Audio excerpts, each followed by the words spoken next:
Hello, everyone. Welcome back to Spar&Brawl. I hope you're having a decent day. As always, I'm joined by my co-host Sam, and we're back with another episode of the Progressive World. So, as per usual, I'm just going to give a quick rundown of the show, so you can go to the timestamps down below if that's what you want, and skip to your favorite section. And please like and subscribe if you're watching us for a while, or consider doing it. About half of our regular viewers aren't subscribed. So, if you're one of them, and if you'd like, subscribe. As you know, it makes a big difference. Okay, so having said that, having gotten that away, let's give a quick rundown of the show. So we're going to start again, just like last week, with a new Taibbi article. And this one is about how the Russia whitewash era has begun. So it seems like recently now there's a change, and they're trying to move away from Russiagate, the mainstream media, and they're looking to find people to lay the blame on it. And Taibbi draws parallels with the war in Iraq. Then we're going to move on to a second story that just shows why the lobbying by big pharma really pays off, and to what extent it does. It's a Jacobin article. And our third article is also by Jacobin. And this one talks about why people are striking in the United States. So we'll get into that. Then we have a geopolitical brief. Sam, do you want to share a few words of what's going to be in the geopolitical brief this week? Sure, yeah. We're going to do our briefs a bit more geopolitically focused and more general. And there's going to be a couple of tiny news regarding Iran and UK. And there's going to be one fun, I think, piece of news regarding Europe and Russia and Ukraine. So, okay, brilliant. So that will finish our progressive press section and our geopolitical brief section. And then we're going to move on to Progressive World Online, talk about inflation story that Breaking Point's covered, and how corporations, despite inflations and all the supply issues, the biggest corporations are reporting record profits. And then we're going to talk a bit about Kyle Rittenhouse and talk about the different coverage that's been going on and the implications. And I believe Sam has a take or two on this. And then before wrapping up with our progressive tweets, as per usual, we're going to do a segment on Ethiopia. Aaron Maté just had a guest on the Gray Zone, so we're going to talk about that and some other news and coverage that we read about Ethiopia. So, all right, Sam, with that out of the way, should we jump in to our first story? sure, yeah, definitely. I think so.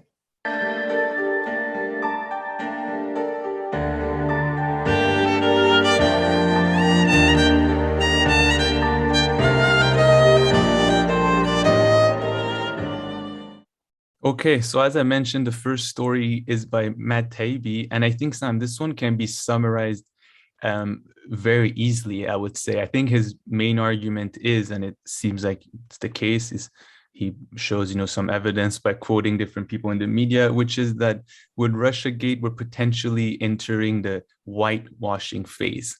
So I think the things that came out with the whole dossier, is that his name? The Steele dossier, everything that came out with that has kind of changed it a bit. And now they're kind of looking for people to blame the mainstream media, to say, there was this person and that person's coverage and all this, and to maybe put this a little bit behind them, or at least in the way that they're focused on it behind them.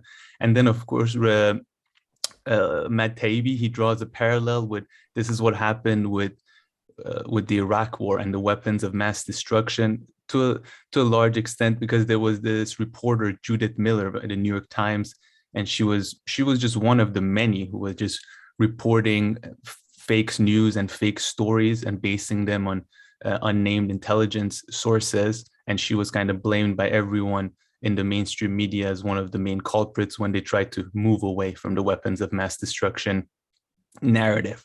So yes, Sam, I think that's a overview of the article, kind of. Is there anything you would like to react or mention? Sure. Yeah, first of all, I would say there was a Useful Idiots with Aaron Maté, which I highly suggest everybody subscribe to their Substack. I got to watch the extra bit because I'm a subscriber. And yeah, they pretty much both of them discuss the same thing that this article discusses. And I think one more thing to add is that this gentleman, who's one of the sources for the Steele dossier, Steele is a former British intelligence, I I don't know, officer or intelligent person who was used to dig up dirt, basically. But this Russian, I believe Russian gentleman, Igor Danchenko, Yeah. he's it seems gonna be the perfect fall guy for them to blame that, well, basically he lied, and he would become the Judas Miller of WMD debacles, which is, I mean, I'm not surprised, but yeah, that seems to be the case. And yeah, Rachel Maddow is leaving her show and is doing doing a bi-weekly thing, maybe, or every other week, I don't know, and maybe starting a podcast. I have no idea. What's his name? Brian, another guy, Brian something, the guy who lied Keller, about the, by any chance? no, I just Brian. He's a father of a famous actress, by the way, who was in Get Out. Brian, goddamn. Brian, I want to say Brian May, but I don't think it's. I think Brian May was in the Queen. Queen, sorry. Yeah. Anyways, it's a great article, and I do think, yeah, that's very normal. And I do think, though, I mean, it's just. Yeah, it's media's job, though. That's like what they always do. So I don't think anybody should be surprised by any of this. Yeah. And all that. So, it's a shame. Yeah, it's about time, though. And if they're moving on from this story, yeah, it's exactly. It's a ritual. You scapegoat somebody and sacrifice them to the gods, yeah, and then you continue the same old system. So.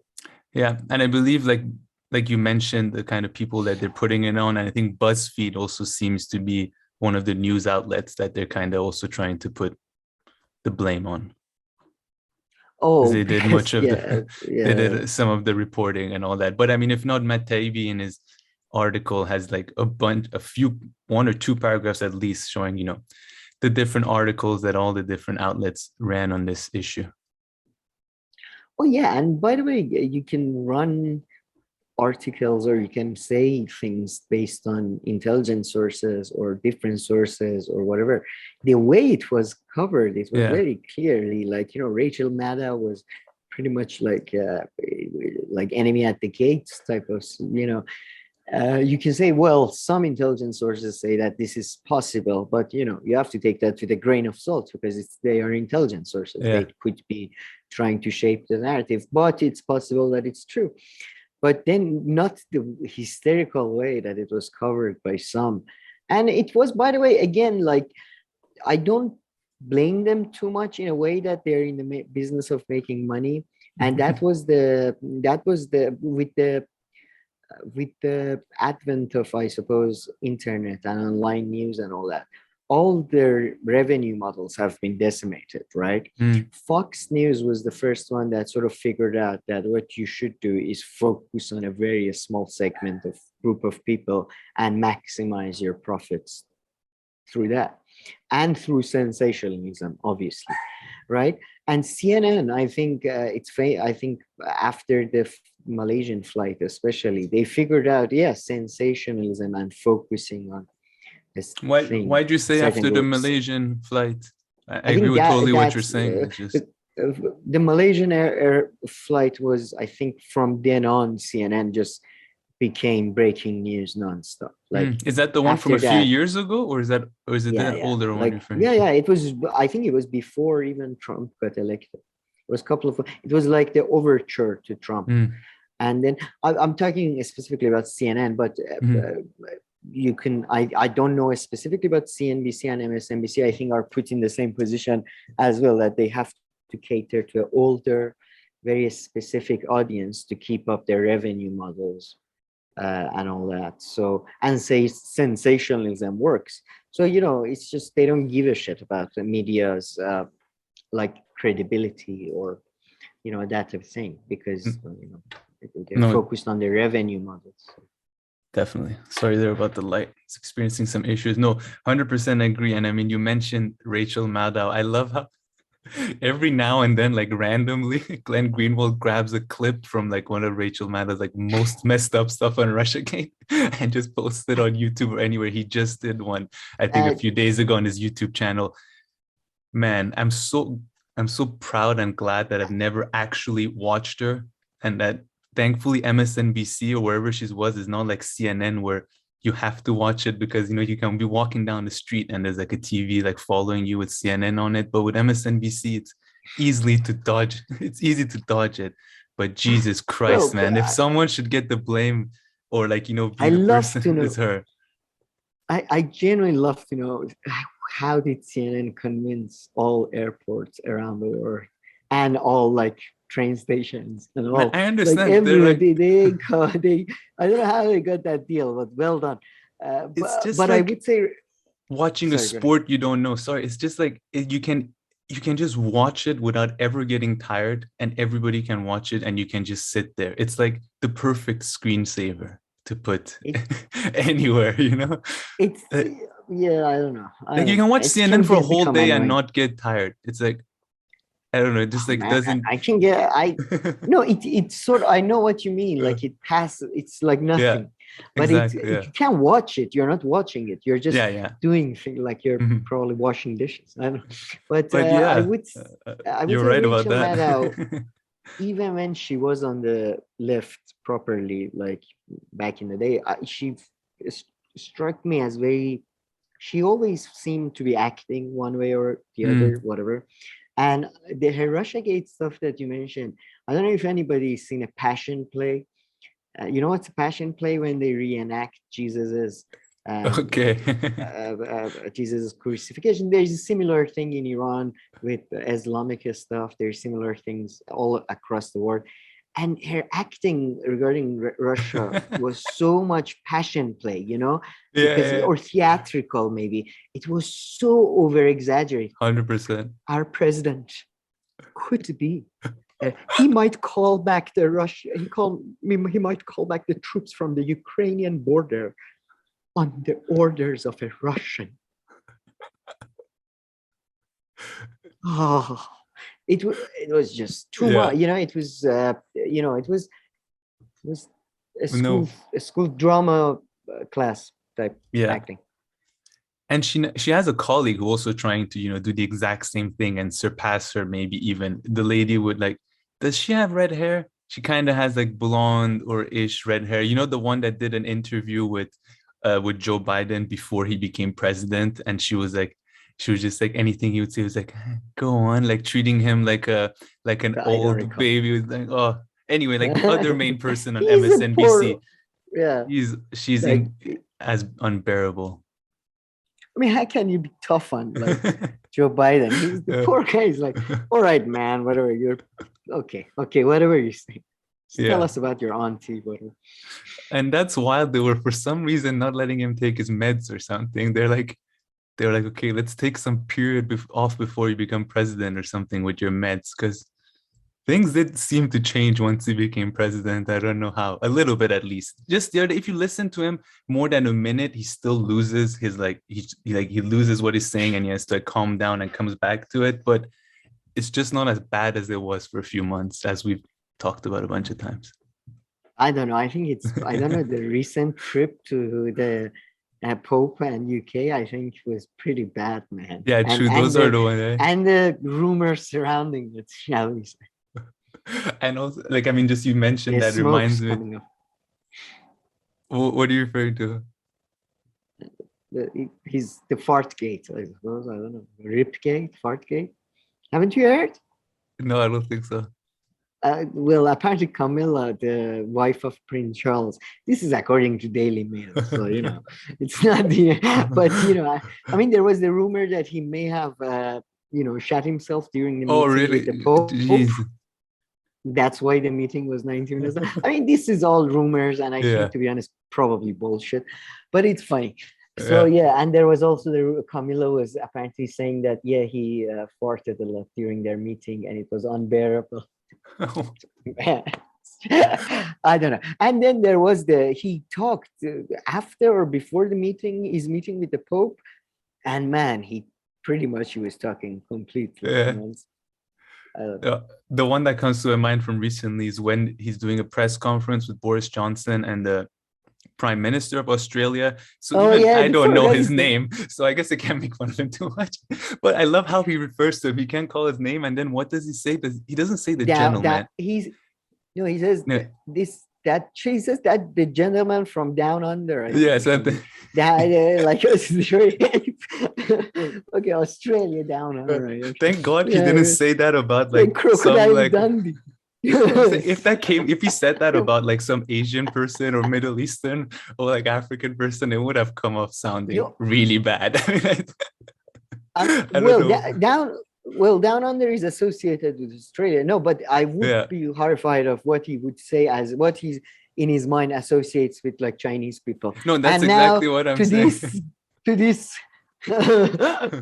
Jesus Christ. Yeah, that's exactly what I was trying to say. It's like all right. You got lucky that it wasn't so, well, yeah, he's great. He's just he's a funny he's a good guy.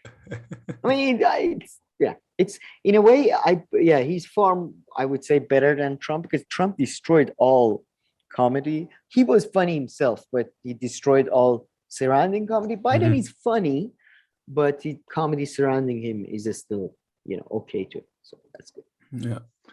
Okay. Anything else to say on this Taibbi piece? I'm really glad that I subscribed to Substack. If others haven't, he seems to put out about 2 articles a week at the very least. Wow. Yeah. Nothing to it. Sorry. All right, let's keep on going with progressive press. So our next 2 articles are by Jacobin. I like reading their stuff. Their YouTube channel doesn't get as much love at all. But I mean, with their written stuff, they're one of the only ones that are kind of like this. So I don't mind checking them out, at least in that sense. I prefer their written. Yeah, it's good. Okay, so let me just read a few quotes from this story to make sure that I'm explaining it correctly. So the title is "Big Pharma's Favorite Democrats Saved the Drug Industry $500 billion." And really, this article is not like, what I enjoy about this article is really puts the number on what you get back from lobbying. If not, there's not anything groundbreaking in it. So they're saying that the money that they spent, that represents let me read from the beginning here.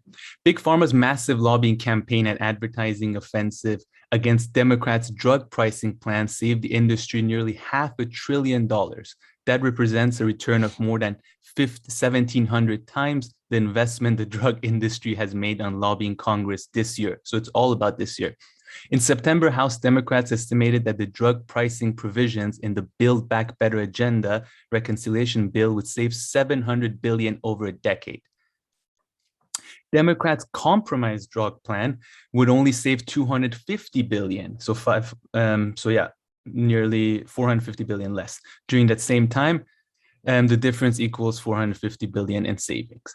According to data from Open Secrets, the pharmaceutical and health products industries have spent $263 million on lobbying in Washington so far this year.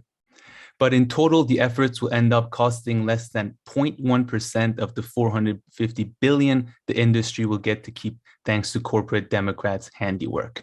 And just the final paragraph, of course, there's some chance that Democrats won't manage to pass the Build Back Better bill at all, despite negotiating the legislation since March.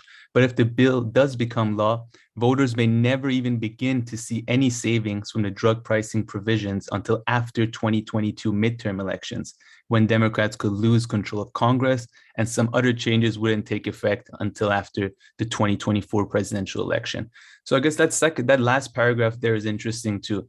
So not only does it show, spending $250 million on lobbying for big pharma is worth it, which is not surprising. I can see that. And then also how even the provisions that will pass through this, I guess if they pass the second version, the one that's been watered down, voters and people won't probably see any of the things that were supposed to help them out kicking in before the midterm elections or even the presidential election for that matter. So this could also not be very promising for the Democrats. Anything you want to say, add, or comment there, Sam? Sure, yeah. I mean, think I remember reading it or watching or hearing about it in a video that I think, I mean, I think there was nothing new in this article, so to speak. What was interesting to me was the fact that pharmaceutical industries, it's not, the money is not spent all around.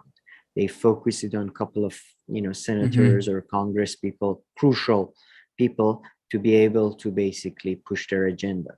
So I found that very interesting, and I thought, well, that's a tactic that left could potentially use, basically, if they focused on just, because a single senator has a lot of power. It basically can, hold back things for a long time at least, and can make a lot of noise. Congress, I mean, House of Representatives, yeah. But so maybe that would be a better strategy than focusing on these local elections and all that. And by the way, focusing on picking a look, I mean, the left has to reconcile some of its values regarding, I think, corruption even, and power, that they keep, like, they don't want to power to the people and all that.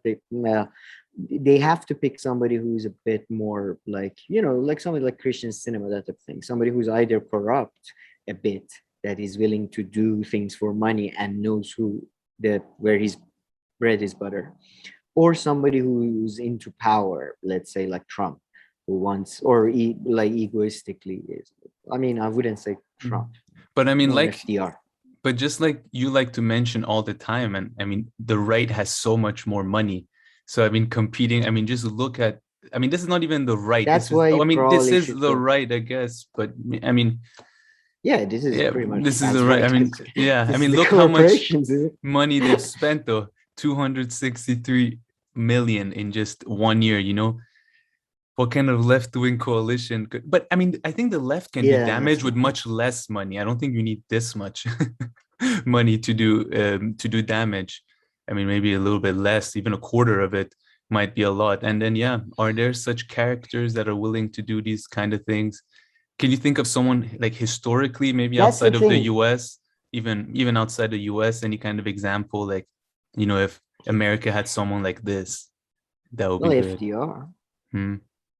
But I mean, he was he betrayed everybody, but at the same time, he did have they couldn't buy, like, the right wing couldn't buy him. First of all, he was rich. Second of all, he wanted to make a difference, whatever that means. Like, he was delusional in that sense. But so, that type of people. Sadly, with Bernie Sanders and that of like Jeremy Corbyn type of thing, they're too nice. Not too nice. They're just not that type of animal. I mean, I don't. Nice is a very positive word. I mean, they're not going to get that dirty. So, would you say Jeremy Corbyn would be more willing to get his hands dirty? Because Bernie Sanders, we've seen less even. Wow. Because Bernie Jeremy Sanders had just very soft. Wow, even softer than, because Bernie was, very soft, I would say, during the last presidential run. I mean, at least a few jabs here and there. Yeah, true. That's Jeremy Corbyn didn't even do that, like, pretty much. Yeah. Jeremy Corbyn, just kind of similar to just solely policy. Just I'm going to talk about policy, and it's good. I like it, but I don't think most people. Okay, brilliant stuff. Should we keep on going, Sam, or anything else you want to add? No. Okay, so I think this is our last article from the Progressive Press segment, and this one again from Jacobin. The headline reads, "No, workers aren't striking because of vaccine mandates." And the article is pretty much making the argument with some numbers and figures, which I'll get into, that the reason behind the strikes has nothing or very little to do with, maybe some, but very little to do with vaccine mandates. And it's pretty much because of the position of the market, at least in Matt's argument here, which is leading to this. So let me read a few things and then pass it on to you, Sam. Quit rates and levels tend to move in lockstep when the level of labor market tightness. When the labor market is loose, meaning there are a lot of job seekers per job opening, such as after recession, quitting declines. When the labor market is tight, meaning there are not very many job seekers per job opening, quitting increases. So then it shows two graphs here where you can see, I mean, these two graphs are pretty interesting. And if people see any flaws in it and everything, please let us know in the comment section. But I mean, it shows that, you know, going into 2008, 2009, when that happened, you know, terrible state of economy, recession, anything you want to call it, quitting rates dropped down drastically. And since then, as the economy got better, quitting rates increased. And as the person he points out in the article, I mean, quitting rates also includes people who just find another better job, which goes with his argument. So they quit their current job and then go get another job. Let me read a few more quotes here. The last month reflected in these graphs is August of this year, which was before Joe Biden announced the vaccine mandate in September. There were over 4 million quits in August. In that month, both the quit rates and quit levels was the highest on record. In August, job openings were at the second highest level on record, with the highest level coming just 1 month prior. So now let's look a little bit at strikes. So regarding strikes, the author wrote, strike data of this sort is hard to come by. The Bureau of Labor Statistics reports work stoppages involving 1,000 or more workers, but it's not up to date, and the 1,000 worker threshold is going to exclude the vast majority of strike.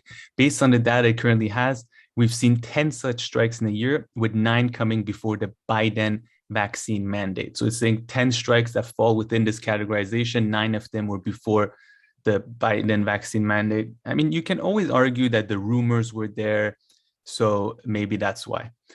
A more comprehensive list of strikes and labor protests based on media reports is maintained by the Industrial and Labor Relations School at Cornell University. That database shows 844 strikes and labor protests this year. Of those, 81% occurred before the Biden vaccine mandate announcement. Of the 163 that occurred after the Biden announcement, only 12% were related to COVID-19 protocols. Yeah, so I think that's all I had highlighted there, Sam. Yeah, go ahead. No, just the 12%, like they explicitly said that they are quitting because of... Yeah, of the 160, no, not quitting, strikes. So because first it talks about quitting the article, striking. Then strikes. Sorry, so of the 163 that occurred after the Biden announcement, only 19, so 12% were related to COVID-19 protocols, with the demand in some of the cases being to increase the strictness of COVID-19 protocols, not reduce them. So yeah, Sam, do you see any kind of flaws or anything in the reasoning or the logic of this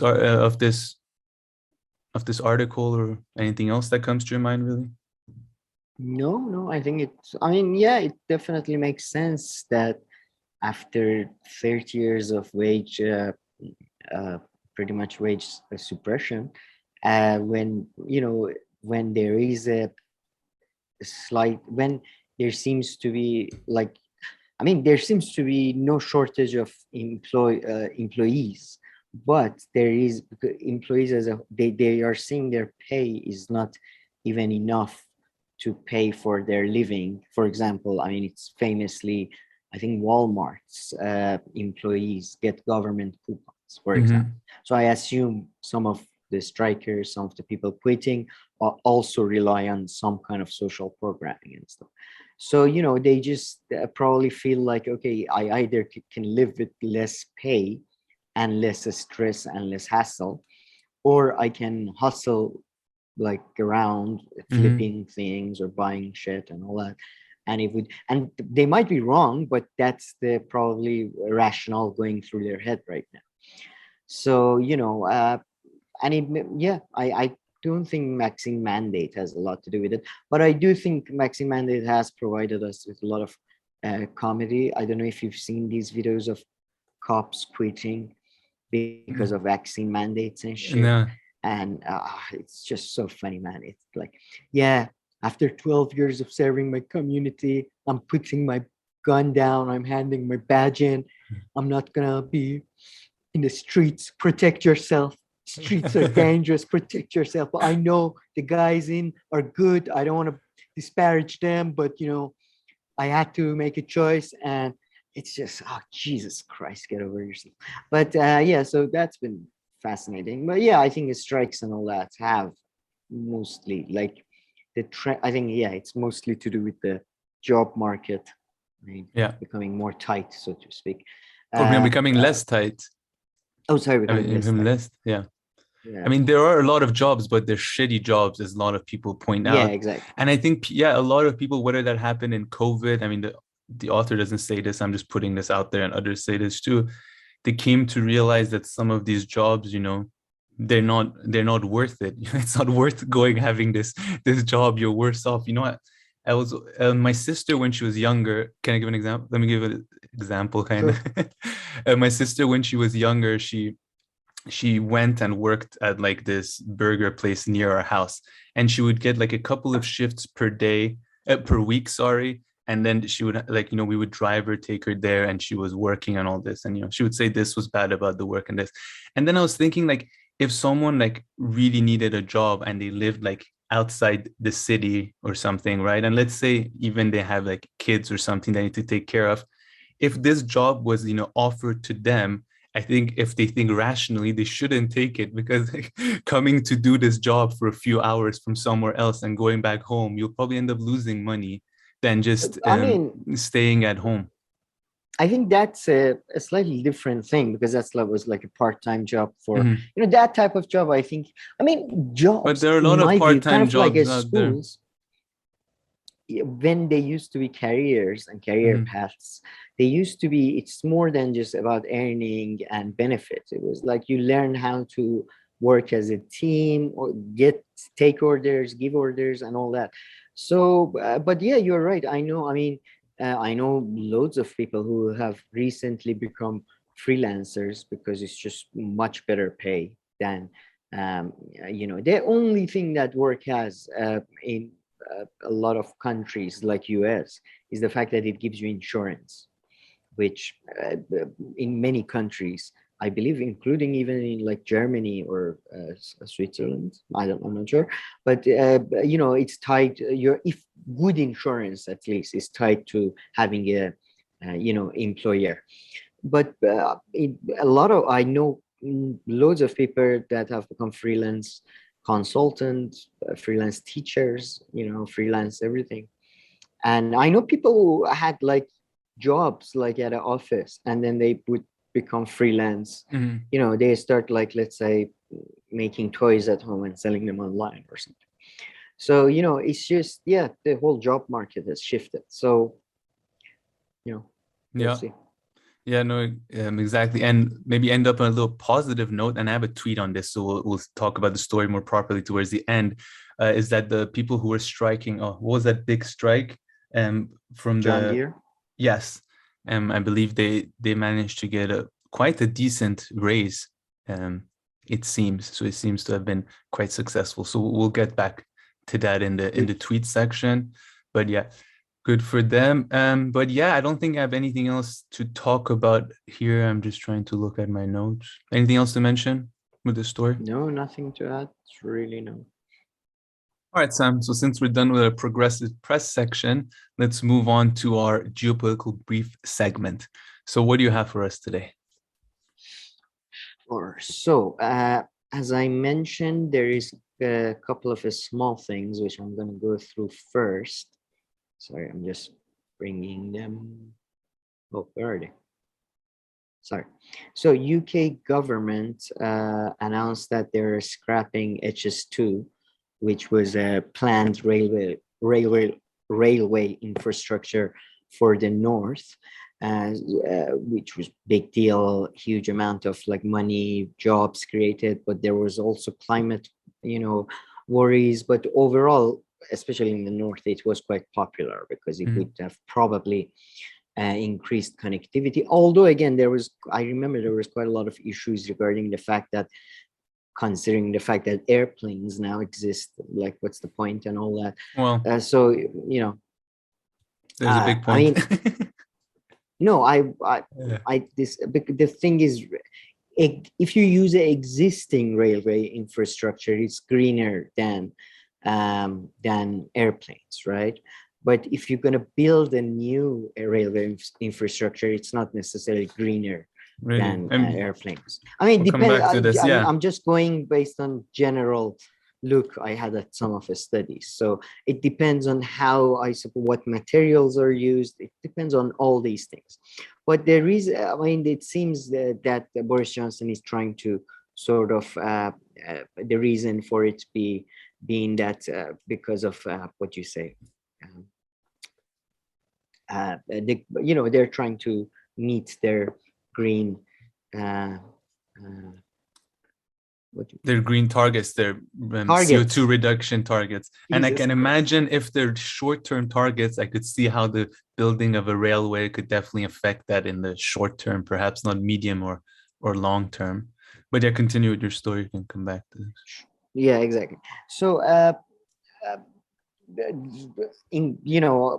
government announced this pretty much. I mean, I'm not, it's a more of a scale back. They didn't announce they're going to scrap everything, but all the major things are scrapped. There was a cross-party backlash. Everybody lost their shit, went crazy. And then Grant Shapps, the guy who I still cannot believe he's like a member of just any party. It's just, he wrote under pseudonym, under alias. He wrote books about like business, like one of these shitty books, like Swallow the Frog in the Morning or something, like that. Like 5 ways to. And he's an MP. You said? Business. Yeah, he used to be the chairman of the goddamn Conservative Party. I don't know what his position is now. It's just he's a complete crook. Like it's just I can't believe he's just like taken seriously. But anyway, he's a transport secretary. The transport secretary Grant Shapps has insisted in the face of a storm of cross-party criticism that the upgrades to the North and Midlands, the promise to upgrade the railway infrastructure has not been broken. It's just been scaled back and all that. And this is quite important because, Conservative MPs were themselves like, this is not just Labour or SNP or and so this is an internal fight as well within the party. But I have a feeling Boris Johnson is going to come on top. He's been pretty good at these internal fights so far. So we'll see. Okay, I see. Yeah, very, very interesting stuff. And the climate stuff sounds a bit counterintuitive because, you hear about how trains can typically be greener in most cases, but I can definitely see in the short term, and it depends what you're thinking about. Yeah. So like if the Boris Johnson government is thinking about 2030 targets, which I believe for when, countries have pledged to make a lot of progress, I can see that. And I mean, yeah, railways they haven't explicitly said anything about the greenest stuff. That's just the feeling you get from the thing. They explicitly said that the plans are like 2 decades old or 15 years old, so we just need to rethink them and blah blah blah. So they technically, that's their excuse. I don't want to misrepresent their. No, fair enough. I don't want to get fixated on this. But I would love to have that conversation to see specifically if rail travel is more damaging to environment than air travel. I would have a feeling air is better. Really? No, I would definitely feel like in terms of carbon emissions, a train ride, I would assume, and I haven't read anything recently. You hear a lot of climate scientists say that it emits much less, and it's not something hard to just direct impact that railway has on the physical immediate environment, just so much more than an airplane. True. I mean, it's different. I guess it's different, and like what impact it has. Yeah, I don't have the numbers and stuff, so I can't even say anything. My only other point I was going to say is that trains are far more practical if you're going to take them every day, and depending on when you're going there, they're typically much more practical. I mean, you just have to go to a station nearby instead of going to the airport. So it can be much easier in that sense, especially within a country. Especially internally, I would say airplanes are much easier. I mean, you have to go to the airport, plus security, all that. The train, you can fly domestic flights. There is not much security. You can usually show an ID like a driving license and pass through. I mean, you still have to go through security. If you have to bag, you have to check it in. Flights can be delayed easily. I'm not saying it's hard. I'm saying compared to a train station, You show up to a If you train station a minute or two before, and you can hop on your train and go, and they're much more uh, frequently on time. At least from first my of all, experience. airplane is much faster.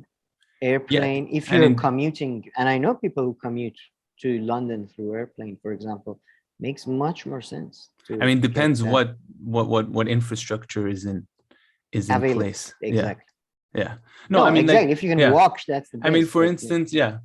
I mean, somewhere that it would take like a 40 or half an hour plane ride, it would take like a 3 hour almost train ride. I'm trying to think of one or two location I'm thinking, but then when you kind of put them all together with going to the airport, waiting for the airport, I'm just kind of thinking. and it's but like if you go longer, like you can go from, let's say, London to Glasgow or Edinburgh, I think in 2 hours, but with a train, partially because of the way it's built, like it would take 16 hours or something, like Yeah, no, it all depends. It all depends. Like, and you can go from like Switzerland to Paris, I know, in like 3 hour on a train, and a plane is like an hour and 20 minutes. So taking the plane would definitely take longer. Going to the airport is further and going through all that. But yeah, it all depends.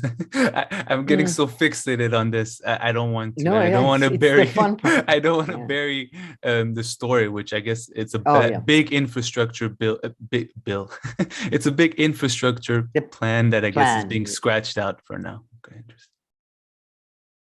All right. So, yeah, besides that, on the short story front, I mean, hopefully we do a deeper dive on this, but Indian Prime Minister Narendra Modi repealed the farm laws after a year of protest. Basically, there were these three specific laws that were passed by his governments that were opposed by farmers who I think compromise more than 60% of the workforce in Wow. 60% of workforce is uh, active in agriculture sector one way or another, and they've been doing it's been a crazy protest. They've been there for 1 year during crazy winter, crazy summer. They attacked Delhi once. They took over the Red Fortress, and then but it works, it seems. And then Yeah. at the like he finally gave in. I am interested to, I mean, he has called for their immediate return home, and he said that by the end of the month we will start the process of repealing it. But like in the next session of parliament we will start that thing. I wonder if he'll find a way Yeah. to sort of like the politicians always try to sort of like for example in the US, military spending is like you have this legislation that has nothing to do with military, but like they put that in there just Hmm. as a as a clause or something. Yeah. So I wonder if it will get actually legalized and they will be formally repealed or not. But what I found interesting though was that even the Guardian or a lot of so-called leftists who are not big fans of Narendra Modi because he's a bit of a nationalist, sort of a Trumpy kind of guy, they seem to like, they kept saying, yeah, these laws were put in motion to modernize Indian Mm. agriculture sector, and they were this sector is riddled with debt and inefficiency and blah blah blah, and the farmers were complaining that it's just the corporations are going to take over. It I don't know, I don't think they took one side or the other strongly, but it seemed like they were somewhat positive even in their description of the farm laws, a lot of outlets. So of But Modi's anyway, pretty they got, much position. yeah, I mean, I would No. think probably because liberals, and that's what I saw from the way the print in India covered it. I think they are for reforms in the agriculture sector, but not these specific reforms that Modi put forward, or at Hmm. least not uh, for one of the three. Yeah, no, but the scale of protest, like you said, That was crazy. seems to have been huge. I believe this is the same one where they were also occupying highways and stuff last year, or Yeah, yeah, probably still. Yeah, barricades, yeah. all that. And I was watching Al Jazeera a bit. That's where I saw it. they didn't seem too sympathetic towards the Modi side, I would say. They were just interviewing some of the protesters, and many of them were saying, but yeah, even though Modi is saying go home and all that, we're not going to go home until the law is actually repealed. Yeah. It's like you're saying, but yeah, I mean, it seems like I think I'm going to look into this a bit more, and maybe we can do a slightly longer video next week on it too, because it just happened. And I mean, I don't think it's a story that's finished, as you mentioned. It still has to go now to the actual legislative side. Sure. And But it's a bad example of it's bad for my theory that the strikes don't work. So I'm I sure was gonna want pull the that deep out, dive. but no, I'm keeping it right here for For now. the deep dive. Okay. No, the deep dive won't be on that. Half of the deep dive is going to be a personal attack. This is a DM I got from Sam the day before the Delhi strikes. The strikes don't work. No. I was actually thinking of what were the laws and all this that were also passed, and what were the farmers' objections too, because I don't know those details at all. Just kind of, and the size of the strike and everything seems to be something quite impressive. And then, I would say the coverage was quite. I mean, compare this with the Hong Kong protest, because this was far more. Just in terms of sensationalism, they literally took over a fucking court, and nobody covered it. Whatever.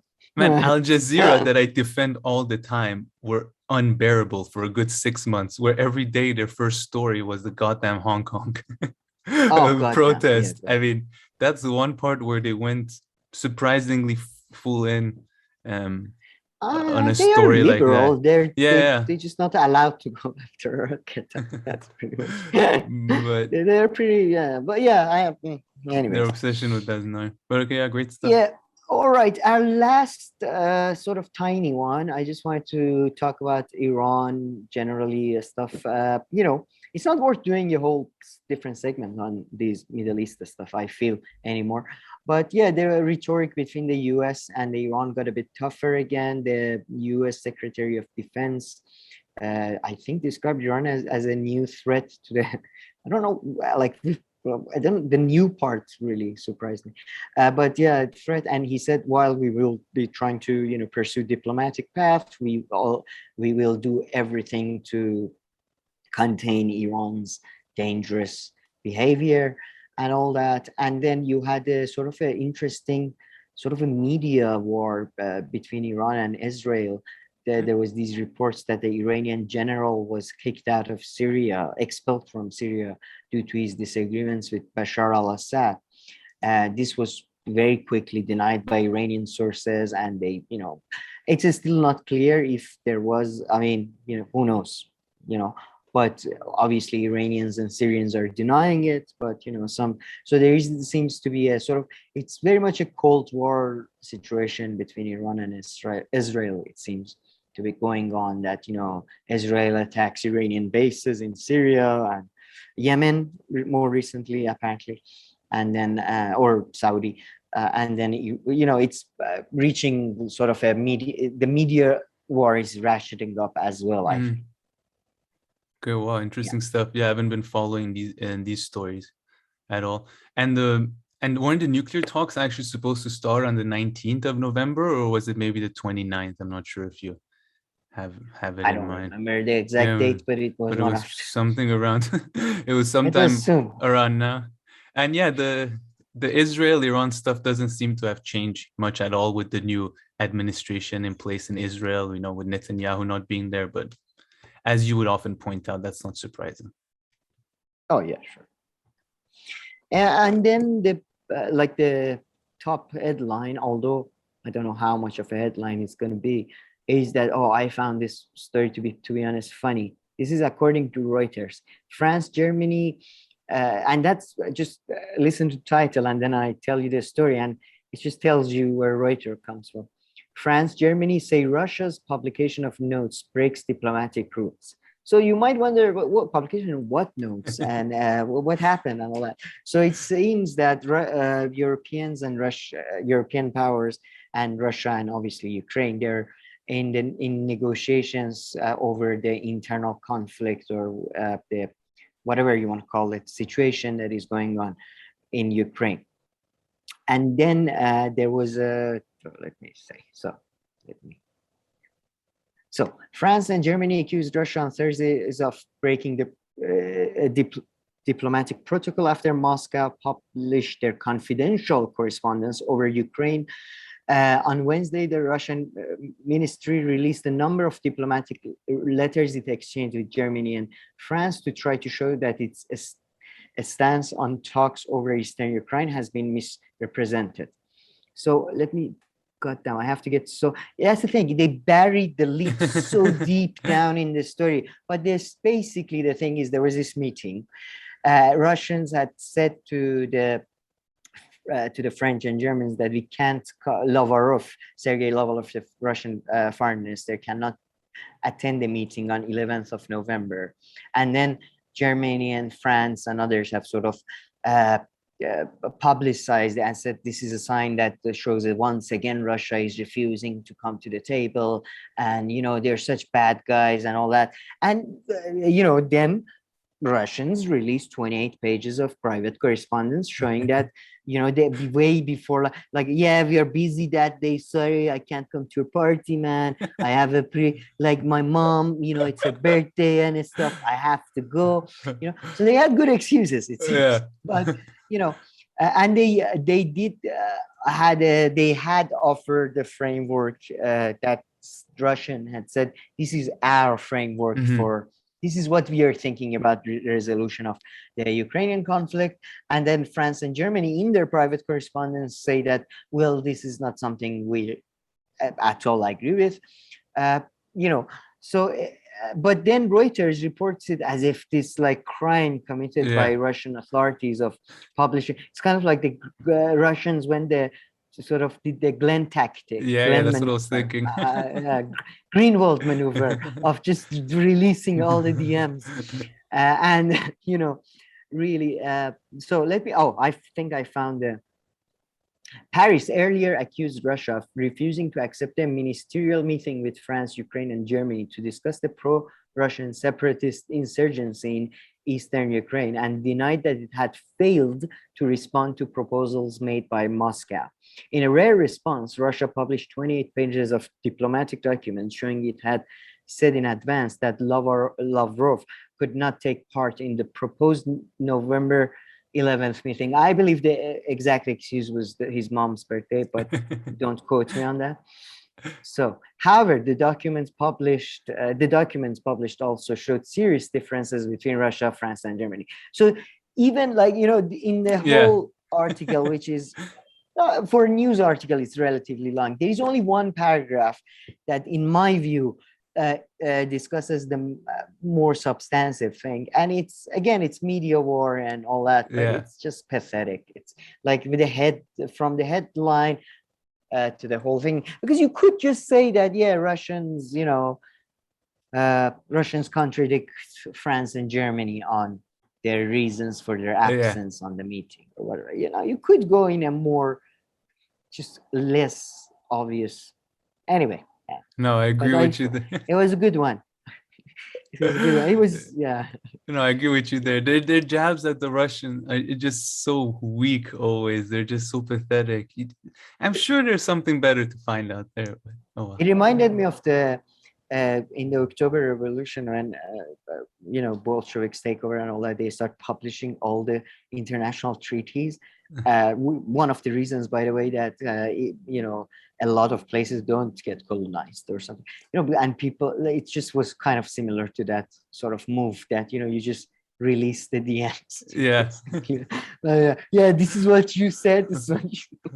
So good. Man, I like this releasing DM strategy. I think as soon as someone comes after you, you should just if it's a public accusation, I think it's fair enough. But if it's something that is less, it's more like a policy disagreement and stuff. I don't know. No, I agree with you there. Okay, nice stuff. Very good stuff. And you hadn't shared. I should be very careful with you too on my DMs. You keep Well, saying I don't come love this after me DMS publicly. strategy. Don't come after me publicly.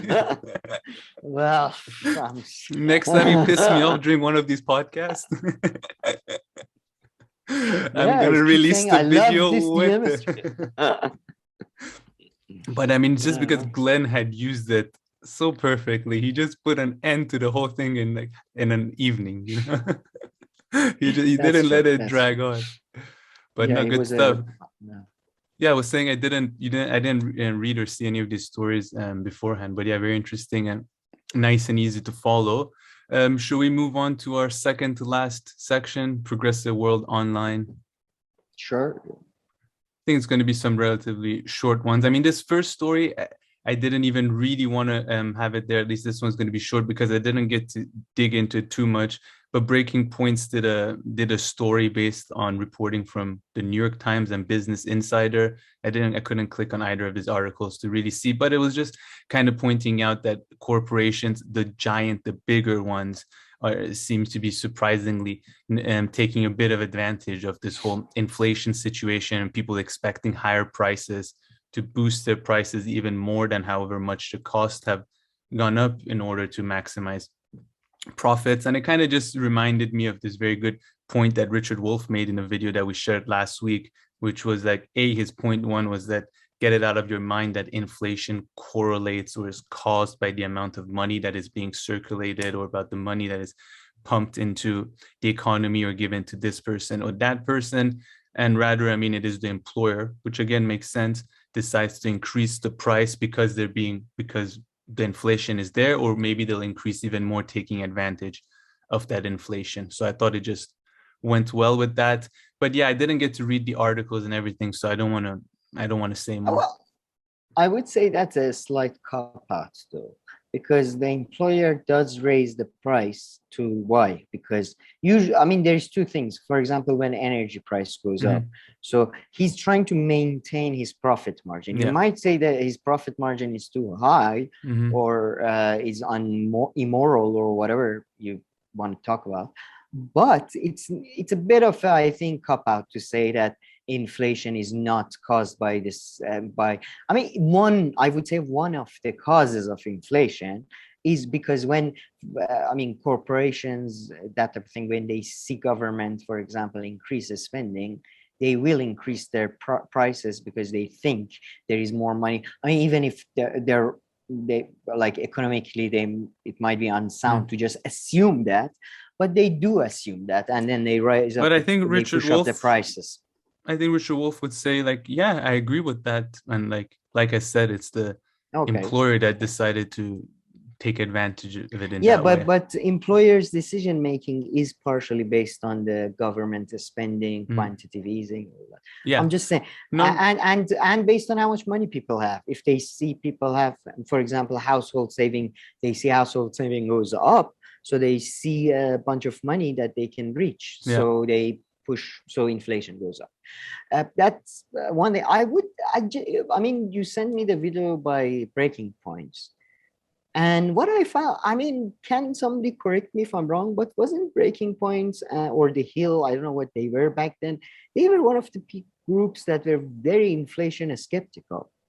As far as I remember, they were like saying the inflation won't happen. It's all a scaremongering from the right. Well, I mean, I think I would defend them, and I was in a similar position, which is the cause of inflation, and that's what they were saying, that they still remain skeptical. Like I said, a lot of the general thought of it is just because Biden sent and Trump before that sent those checks 9 months ago and stuff, and because of government sending, we're seeing this. We're seeing the inflation. And like I mentioned in the last video, I think I would say the scene and the inflation did change more in the past 2 to 3 months, where it stopped being really about everything that was directly related to kind of the shortages of those chips and being expanded to other places, and the price of gas going up and the price of oil going up. So I think things did change a lot in the past few months, just in their defense a little bit, and my own defense a little bit, I would say. Okay. No, I just wonder, because in the beginning of it, they claim to be very proud of their coverage of the thing. But I thought personally, their coverage actually was quite wrong on that specific thing. But anyways. All right. I need to go rewatch some of the No, videos. maybe, But I honestly, just think, yeah. I do think, yeah, sure. I mean, the problem is, you talk, okay, yeah, the inflation is caused by the employers. It's not caused by the actual, by the fact of that there is more money within the system. But the question is, how do you control that? That's the issue. And some people would say you can't control that because rich people won't let you. Mhm. That's what, like, that's the honest argument. Anyway, I'm just reading a book by Mark Plyce, A Great Transformation, and he talks about his father explaining economy to him. And yeah, I mean, I highly suggest people read that, the introduction to that book. It's really good. Okay, nice stuff. Well, And if it it's talks about that type of thing. well, maybe we can make a little video of it too if later on you think it's worth it. Oh, sure. Okay, yeah. Like I said, this one will be a short one on inflation, even though it's one of my favorite subjects these days. But I Topics. wasn't more prepared to dig in. But let's move on, Sam, to another one. I want to see.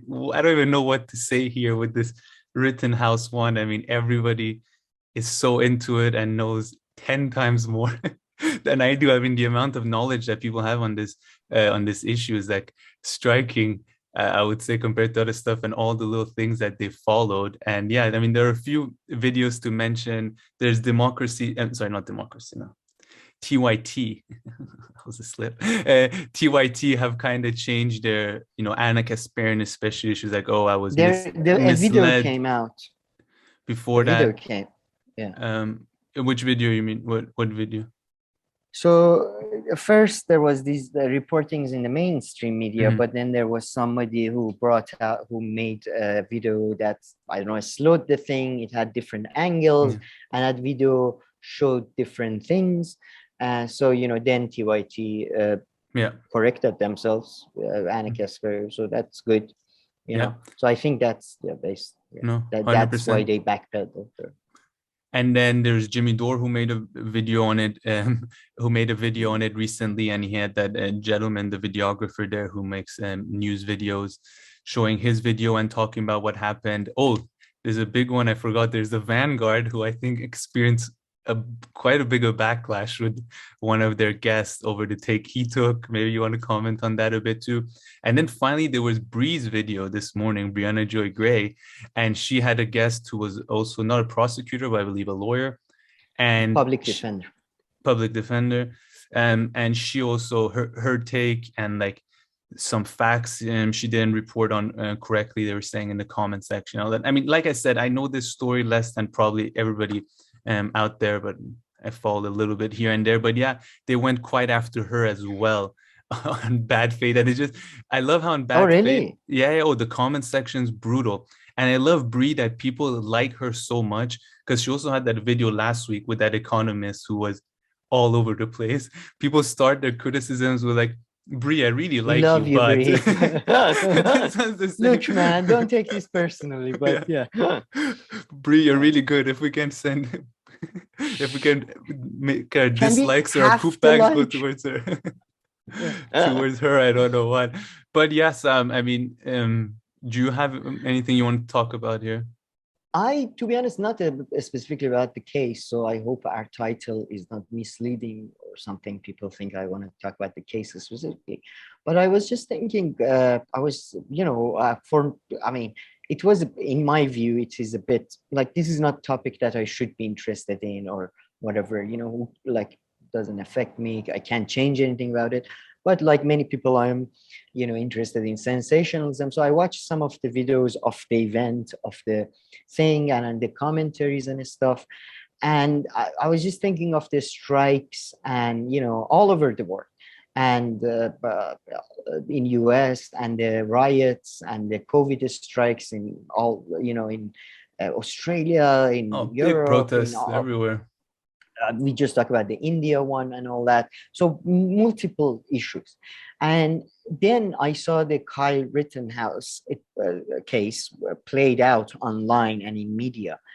And I think we are truly, it's kind of like very much like 60s and early 70s. We are truly going through a global, I mean, we've been going through it for the last, I would say, 30, 40 years, but now it's reached, I think, a very like it has accelerated crazy. And uh, partially probably because 2008 financial crash and the way we dealt with that. But it seems to be, yeah, everything, all the institutions, everything is breaking down.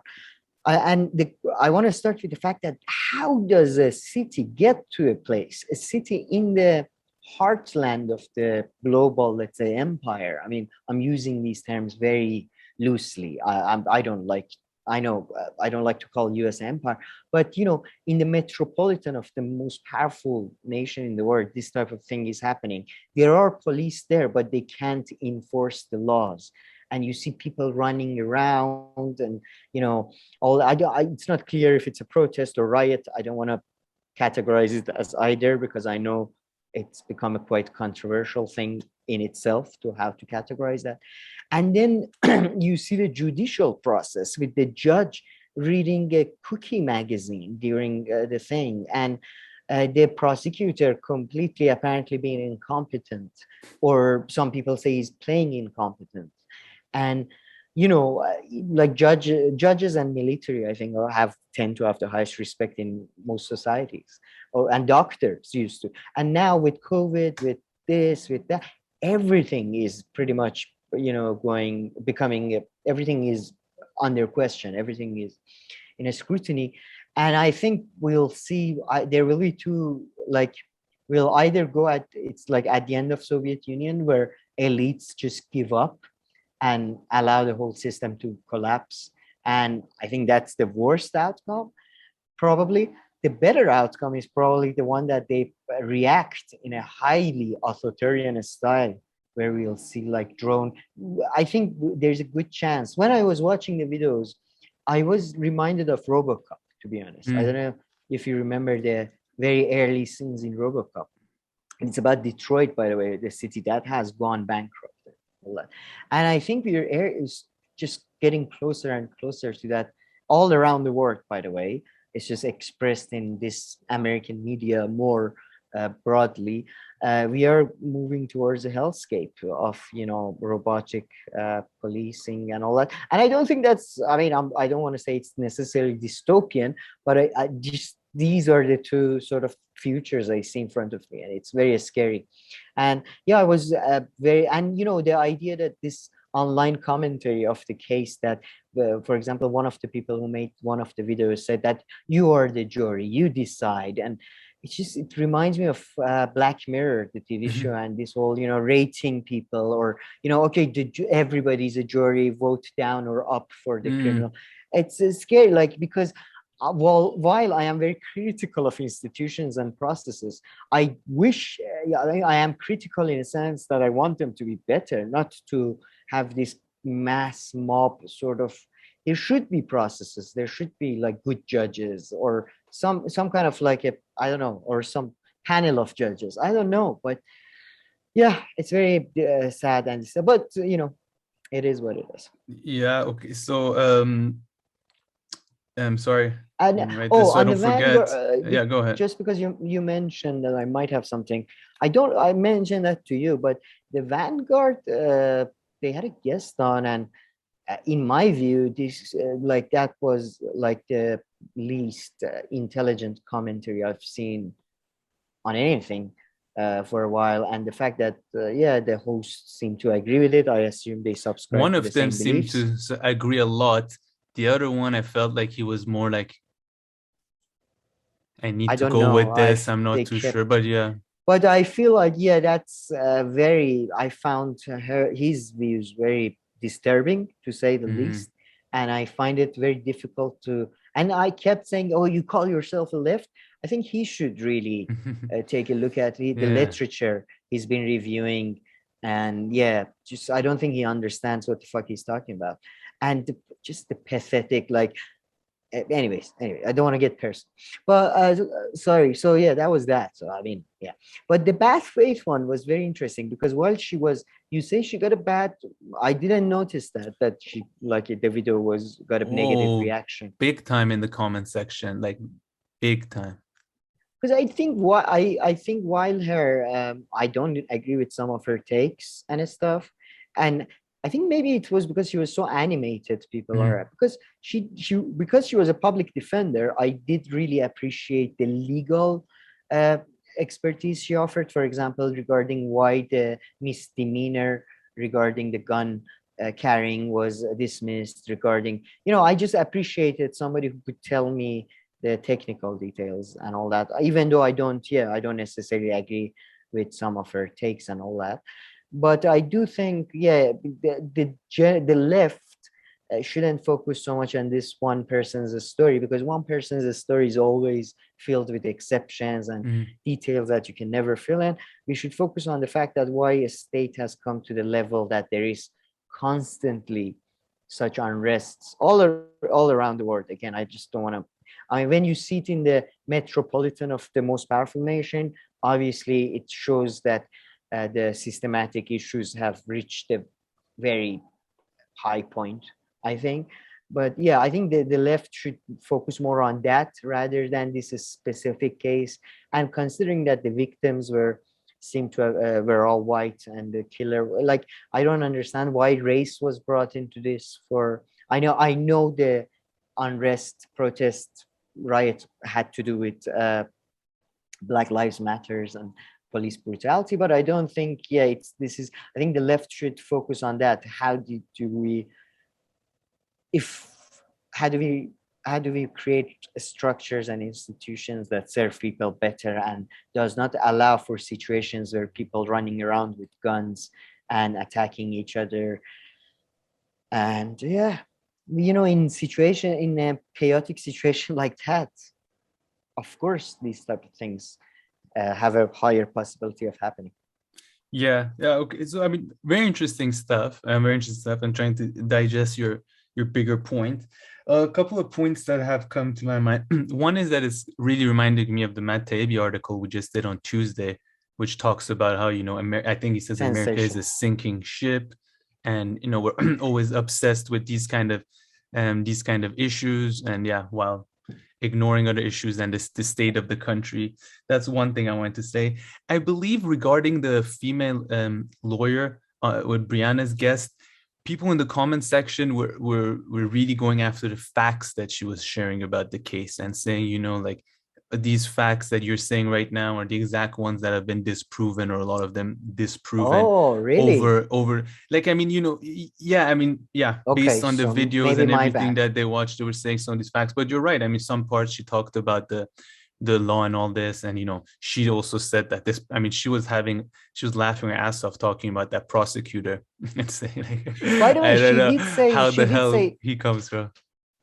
and the reason why I kind of like, she said something that I kind of agree with. She said, I have no sympathy for somebody black or white, because Bree said, what if it was black, shows up at somewhere to protect property or whatever. But I understand if you want to say this is a 17-year-old kid who's been blah blah blah blah. So Yeah. I do have a little bit of overlap with her there, because I do think there's way too much sympathy all over. Yeah, I mean, I think one thing is Just that not in this specific case. it And really seems to have been like a gigantic shit show, this trial, from like oh everything that yes, led to it, like, literally exactly like them giving the impression. So like people are like, the mainstream media, things that come out of them are a lot of bullshit and lies. But here it just seems to be a perfect storm, right?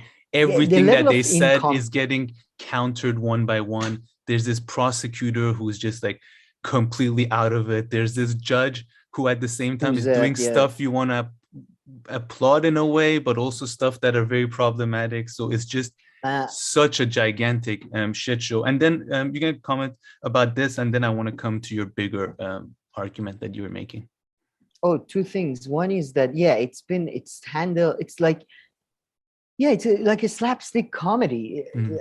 It's not even like the incompetency, but then you have weird things, which, like Brianna Joy pointed out, that you never see a picture of the victims. While, for example, in the many cases of police brutality, you saw the pictures of the victims a lot.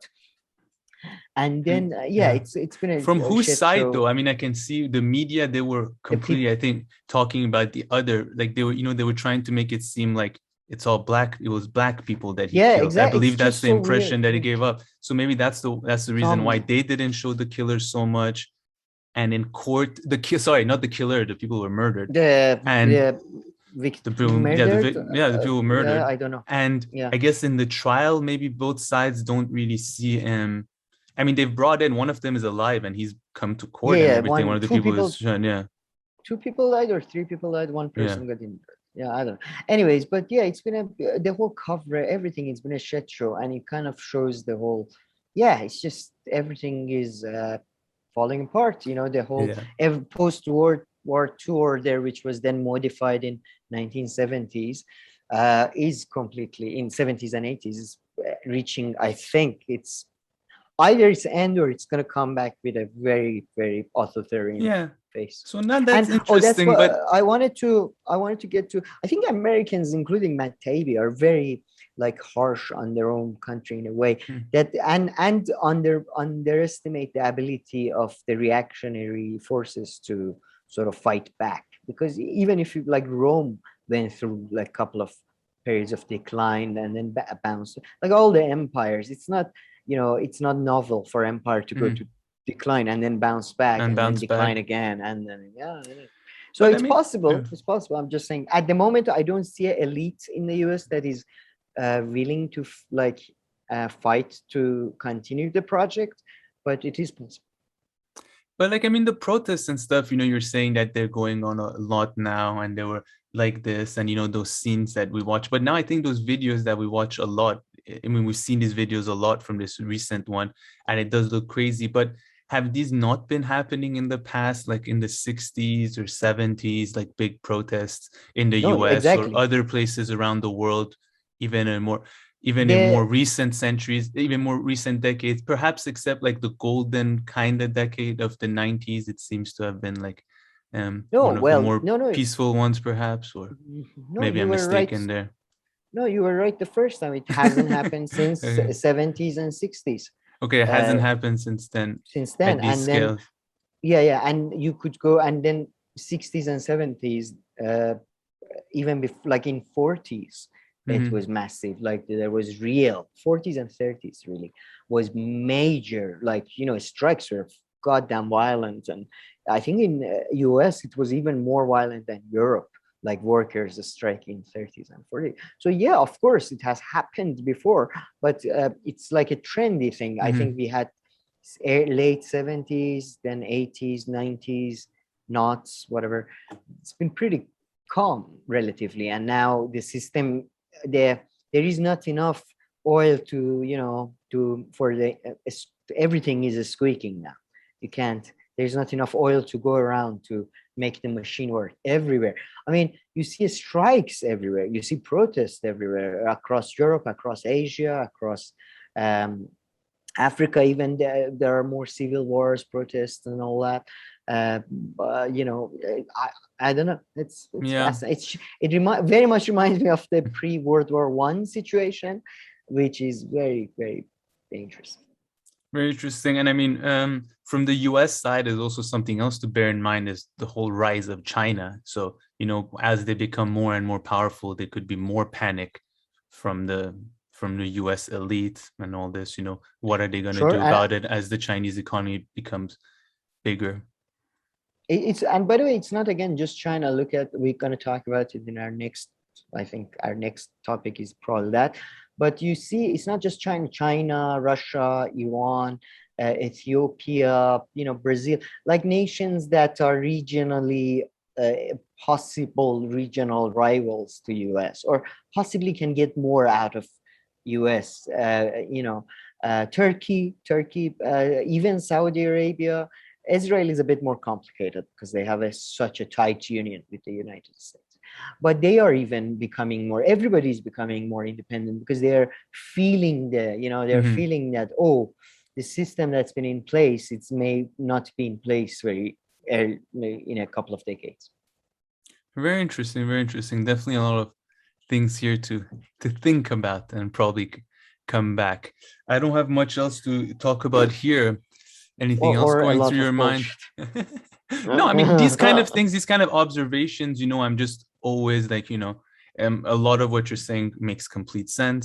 And I'm always I'm like, not I sure, always but like okay. try to like hold myself back from like making comments on like a shift in the era or a shift in something before I think about it a lot, because otherwise, like you talk to like three people, there's always this is happening and everything's about to change and stuff. That's So it just true. makes That's me true. something. I'm not saying it about you, I'm just saying in general, those kind of things. No, Like the world is always changing, and the word I'm is not all saying no. you were saying these things. I'm like No, not. no. If you I no, hope but you if you understand. read or follow political news, yeah, it's always like unprecedented, world changing, no, The I'm just good saying. I old think days, the on bad old yeah, days, yeah, blah blah blah. yeah, exactly. I'm just saying on a trend. Mm-hmm. I think we are more going towards the chaotic thing, and there will be a response to that. Mm-hmm. There will be either, I think, complete collapse. Again, I don't know, like it's a trend. I'm not Mm-hmm. saying tomorrow or anything, Yeah. but I think it will be a slow, complete collapse or a sudden reaction, like real authoritarian. Mm-hmm. I'm guessing drones are gonna become a um, far more normal presence in our lives. Yeah, we shall see. I mean, drones took one big L, I think a few years ago, when they were just being so overly used in Pakistan and Afghanistan, which kind of put a little bit of like pump the brakes and like the No, but that talks was up. drone strikes, Yeah, okay, like surveillance, you mean? Drone surveillance, surveillance. yeah, that type of thing. Although they don't even need that, they can. Your Yeah, mobile phone is a heat signature anyway. So yeah. yeah, yeah, true that. Okay, great stuff. And so you teased the next one, which is Ethiopia. So one of the people that I really like to watch and listen to, Aaron Maté, he did an interview that he just posted last on Thursday with a reporter who is American, I believe, but also Ethiopian background and specifically from Tigray region. So Sam, do you want to? She's married. Yeah. She said her Oh, child is Tigrayan, her half child's yeah. Tigrayan. Okay. I think, but yeah, Do doesn't you want to no give? difference. You did a really good job with the last two story, putting everything into context. So why don't you do the same thing here and put this story into a bit of context and anything that caught your attention? I would like to clarify none of these compliments or I never asked for this. It makes me uncomfortable. Okay, all It's a right. show, Sam. Yeah, but why? Anyway, Ethiopian. Yeah, there is a civil war, as I'm sure a lot of people know about. We did a couple of videos about them. If you want to check out the details of it, but obviously a lot of things are disputed. What is not disputed is that Muhammad Abiy became following Omar Bashir's death and a sort of a transition period in Ethiopia. Omar Bashir? No, I'm mixing my dictators, I think. Was it? Oh, No, his name. No, his name is Abiy Muhammad. no, the guy Oh, before the him. previous. I don't know the The previous ruler 2008, the guy Ethiopia. who died into that. No, Omar Bashir was. Yeah, sorry about that. Sudan. But Yeah. anyways, yeah. So 2018, the ruling party that has since 1991 has ruled the country with an iron grip that is led by the Tigrayan ethnic nationals or Tigrayan Liberation Front, whatever they're called, that the group that was fighting the dictatorship before 1990s. And by the way, they were the dictatorship before 1990s was fighting the king who was a dictator before that. It's very complicated. It's very Yeah. complicated. Everybody was everybody was repressed and then they become the repressor at some point. So in 2018, there's a transition period, and then Muhammad Abiy sort of from the Oromo, I think, background comes to power, and during the since 1991 2018 period, everybody felt that everything was everything was monopolized by the Tigray ethnic nationals who comprise about 7% of the country. For example, there were cases of land grabbing. That's what launched Muhammad Abiy into national Interesting. prominence, I his didn't know fight that. against land grabbing in Oromo Interesting. region and around Addis Ababa and that type of thing. So then he was part of a coalition with these Tigray forces, and they were part of a sort of a coalition unity government. And then he negotiated the peace with Eritrea, which was about a 3-decade-long war or more over, independence of Eritrea or not. So he negotiated that. He got Nobel Peace Prize, blah blah blah blah blah blah.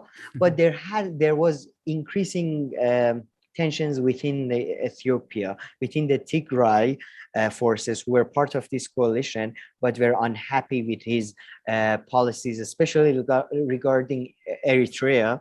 They wanted to be more aggressive regarding that, and the land issue, which I mentioned, and because they were losing their, they were losing their patronages, they were losing everything. Like, he was putting his own people basically in a lot of things.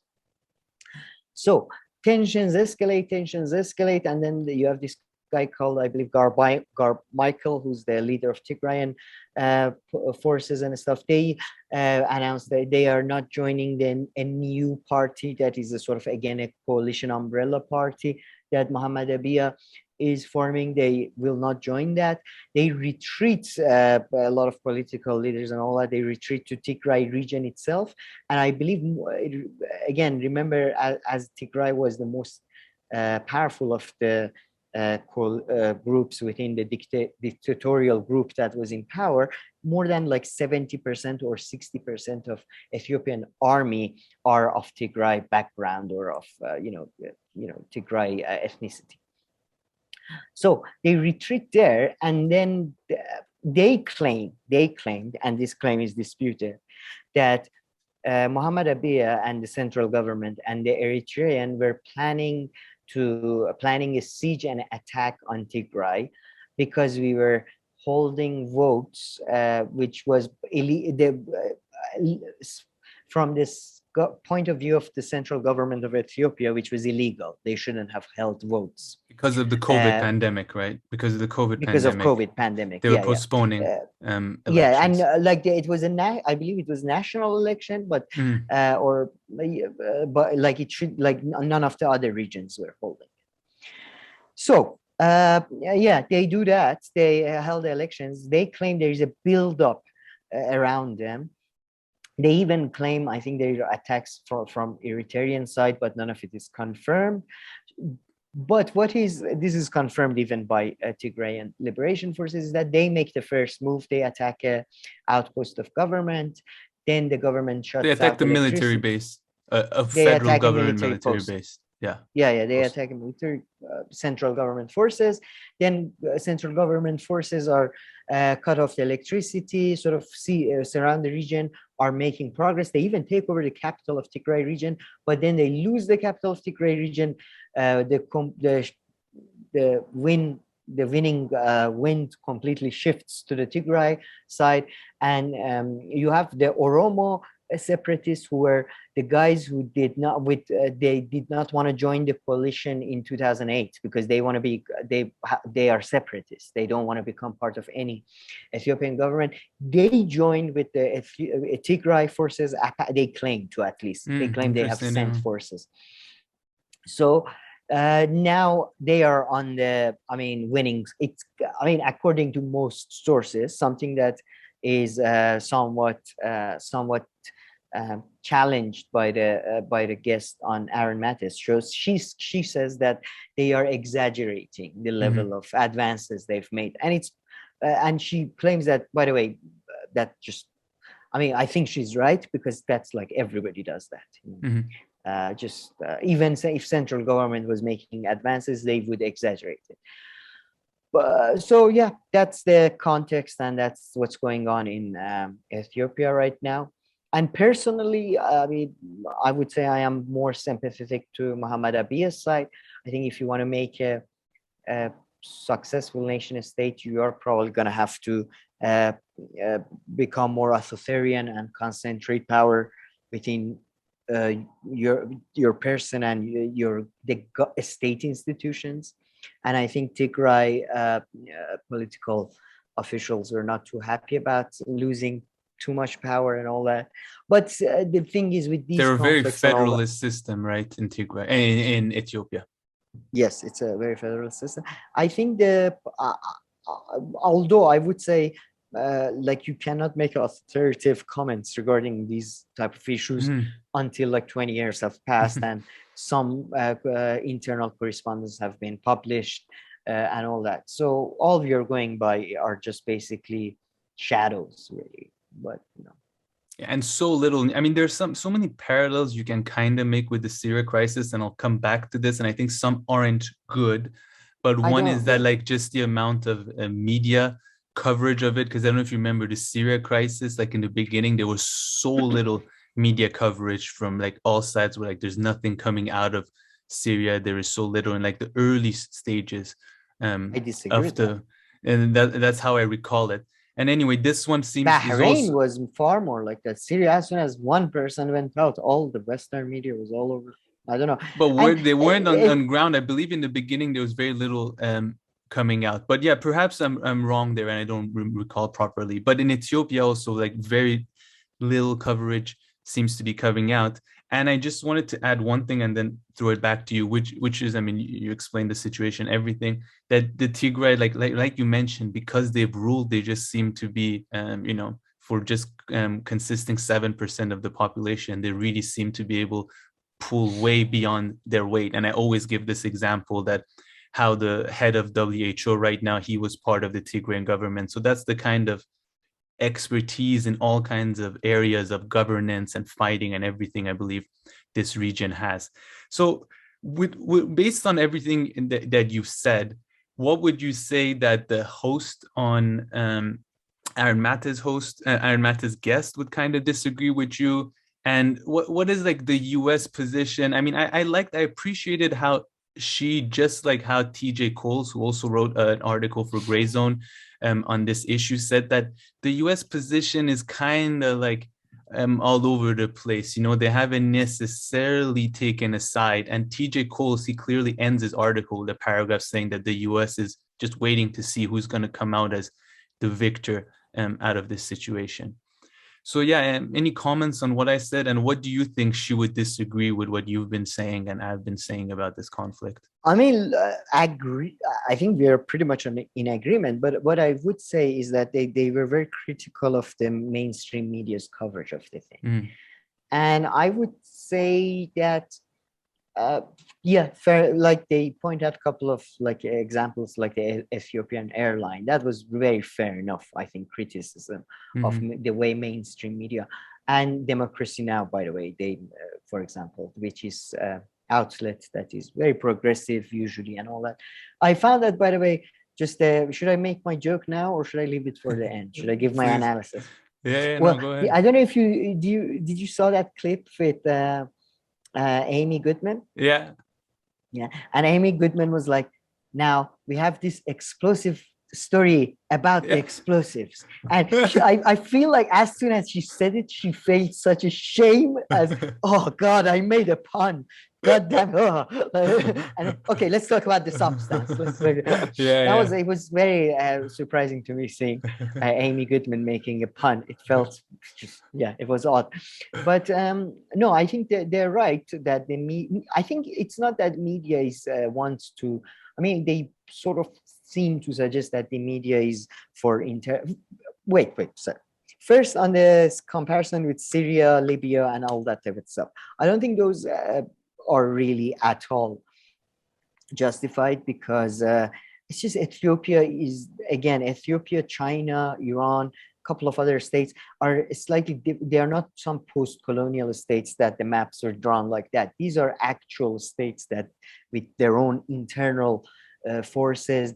Ethiopia never became colonized, like it was, I think, colonized for 3 days by Italians. But so it's a whole different thing than those nations. I think, especially Syria, Libya, even Libya, but Syria especially. So And that's yeah, I think it's a very misleading. Yeah, and I don't think many people are making this. I'm not saying too many people are Sure. making this kind of comparison, just put it out there. And yeah, and I think another thing that makes these drawing these parallels between Syria and the rebels and all that is that Syria quickly got flooded with, fighters from outside and all this who started and forming Weapons. the rebel groups. And there's no such thing in Syria, at least as far as I knew, anything like the Ethiopia. Tigris. Sorry, no, in Syria, there's nothing like the Tigrayans that have in Ethiopia, which kind of make this parallel, I think, Yes. very hard because I don't think they ever have any group that was, outside of the Assad regime that Kurds, was maybe this powerful. Yeah, exactly. The Kurds came a little bit to my mind, but I think that makes the kind of, if anybody wants to think about it in this way, I think it makes it a bit problematic. And one thing that I found she didn't mention at all, or not enough, is the whole Eritrea part of it, which again, it's unclear if this reporting is true or not.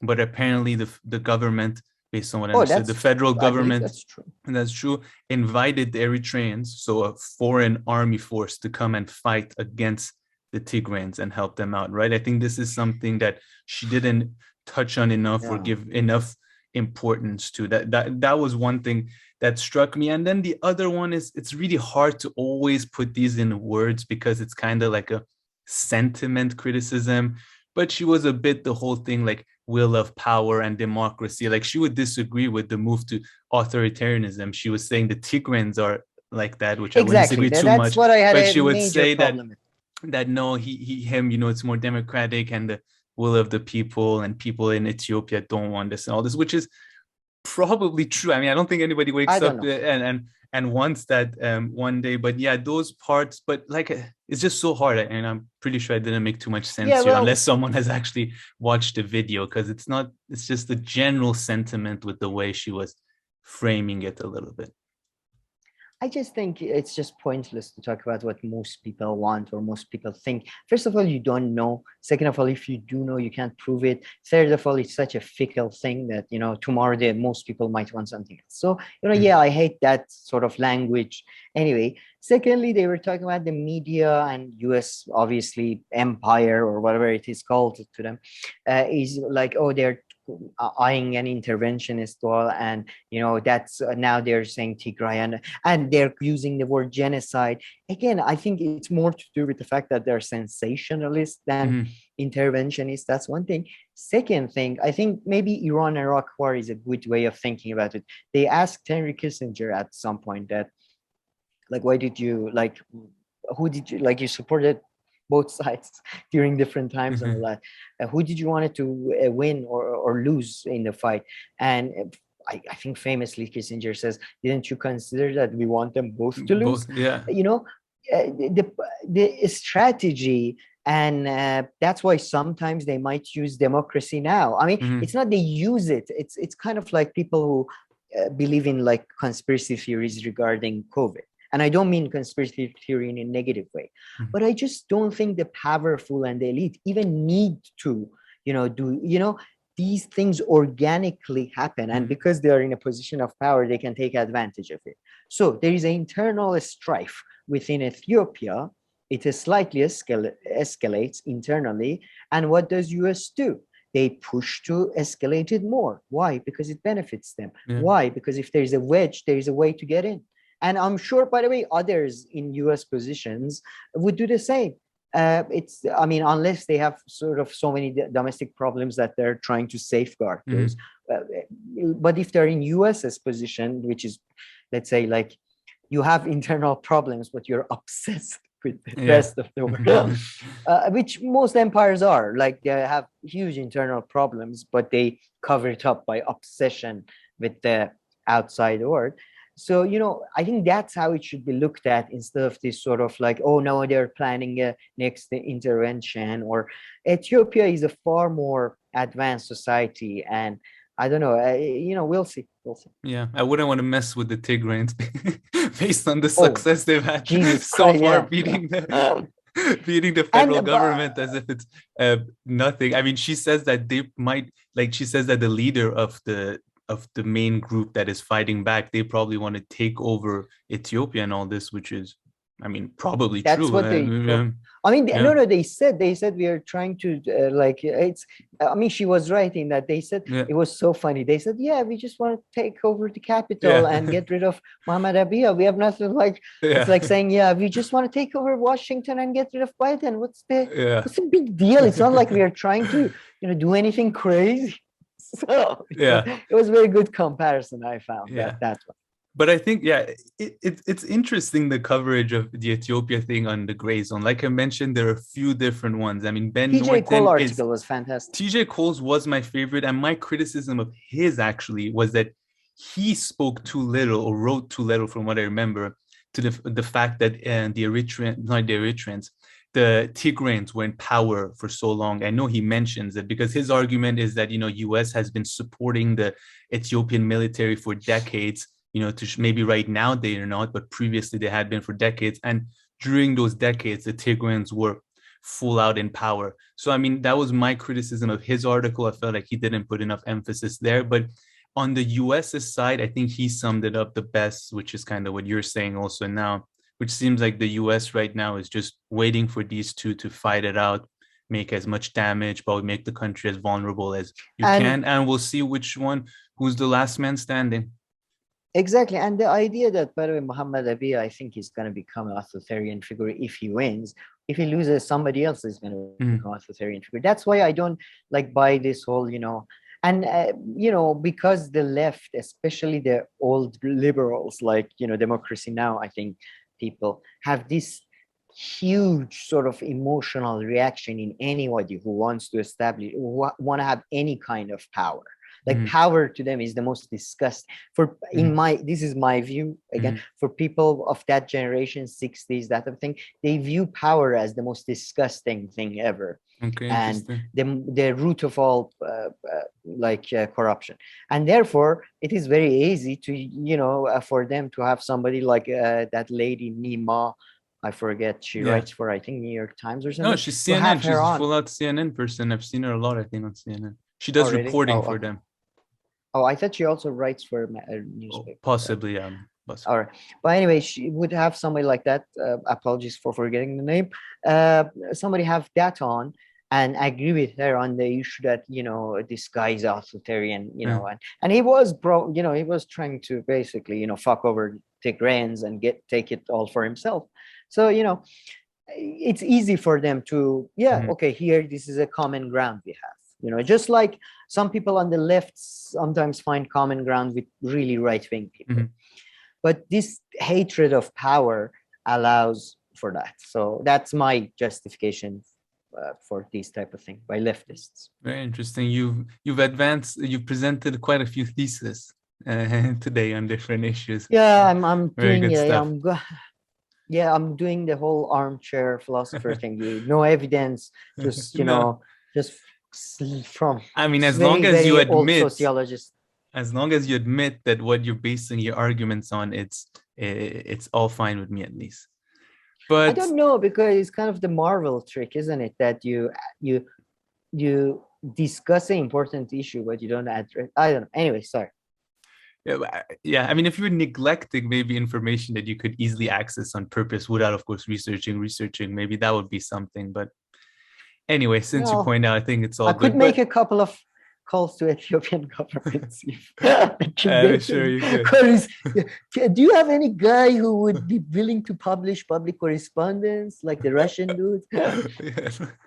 True, they should do that. That would solve everything. But okay. DM. Anything else to mention here, Sam, on Ethiopia, or? No, thank you. All right, Sam, now that we're done with our progressive World Online segment, let's move on to our quote-unquote progressive tweets. And we're going to start off with a banger with our friend Cenk. Apparently, Joe Rogan called me silly in an interview. So I haven't seen the interview, but the fact that this word silly just got him going kills me. Hilarious. Hey, meathead, you're best friends with a certifiable lunatic named Alex Jones. Hard to have any credibility on intelligence after that. And how's the deworming medicine going for you, genius? I mean, I don't know what Joe Rogan said, but for someone who called you silly, if you ask me, it's a bit of an reaction if someone called. He just lost it. I was like, yeah. And the okay. deworming And thing has been like many times. His doctor gave him that, man. yeah, I don't know why he keep doing this, but wow, he's trying to get traction. I think at this, I don't know. He's either crazy or he's trying to get I mean, this traction. one's I a bit. mean, one of the two. The first Like, one, the first time I read it, it shocked me more. I guess now I was expecting what I was reading, so I was like, okay, but and I I was love, like, don't say what he called you. Just if he called you something by the like way, silly, just say. is more offensive than silly, isn't it? I would think Yeah, it has a bad silly is connotation. like dismissive. And you're But friends yeah, with a certifiable lunatic named Alex. Jesus. But yeah, well, Cenk, that's man, he gets triggered based on apparently he didn't even hear it himself too. So someone told him that Joe Rogan called him silly, and he went on a whole thing. Jesus, man. I don't know. I Maybe wish him yeah, all the maybe the whole best. sentence. He's a very silly son of a bitch. I don't know. No, But you yeah, know, I mean, I hate on Joe Rogan a lot of the times, but I've never heard him like, like talk bad in that way about a person. So I doubt he went into. yeah, And Cenk would yeah, have said it if he did. I don't think he would, yeah. He would have censored. But yeah, I mean, I think it's. I mean, at this point, I think it's more to do with traction. Really, Yeah, I would imagine, because what's the point of? possibly. Let's see. I was just looking at the numbers. Okay, got some retweets. All right, let's move on to the one and only Bernie Sanders, the only bearable politician I have ever heard or seen. Why is it considered to be no big deal for some of my colleagues to want to spend some 770 billion annually in defense spending, but the second we suggest that maybe we should invest in the needs of working class, well, oh my God, the sky is falling, disgraceful. So a very common point that a lot of leftists would make there. And I haven't followed up on this too much, but Kyle made a video and apparently... May I answer his question? I mean, I don't see a Because question mark, but I'm because joking. it starts with a Y, because Yeah, yeah. significant portion of that $8 billion will trickle down to their pockets. Yeah. Not significant, but enough. Yeah, of the colleagues, no, 100%. And yeah, I just wanted to say that apparently he's doing a little bit more than a tweet and all this. But although, I mean, I don't think he has the power to do anything. I think he's withholding his vote on this, on the bill or the spending increase or whatever it is. But yeah, they are also he's also part with Rand Paul and somebody else. They're blocking arms sales or defense, like some money going to Saudi Arabia or some arms going to Saudi Arabia, something like that.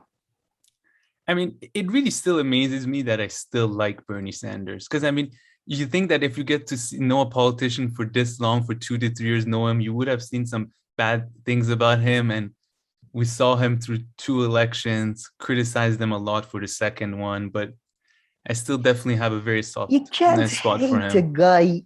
You can't hate a guy for not being, you might not like, for not being enough a shark, really, because that was his problem, really. I think I don't think he sold out for money, or you don't hold out until you're 85 and then fucking now I'm selling it. But it's very odd to me.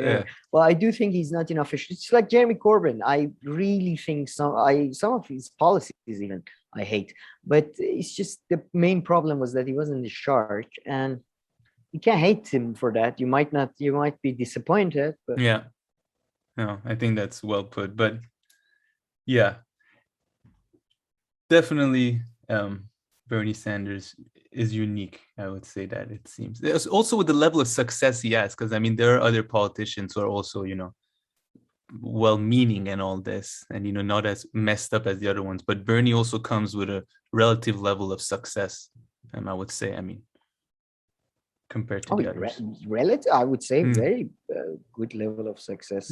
Becoming a senator while calling herself a socialist in the US. Exactly. And the previous senator was Republican, I believe, in Vermont. Yeah, so exactly.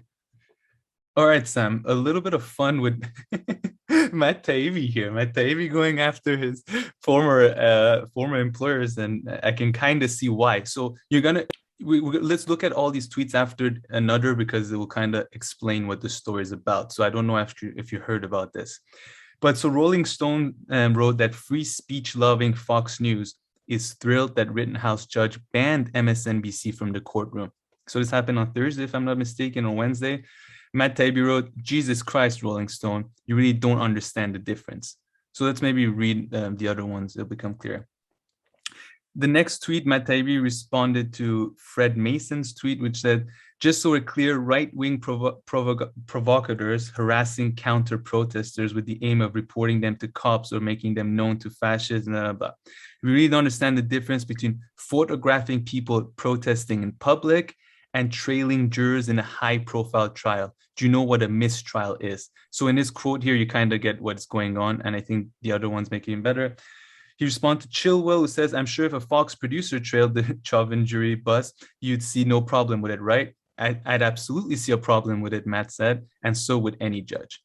And two more here. I've covered a number of high-profile trials, from Michael Jackson to the Enron defendants to the court-martial of Lindy, England.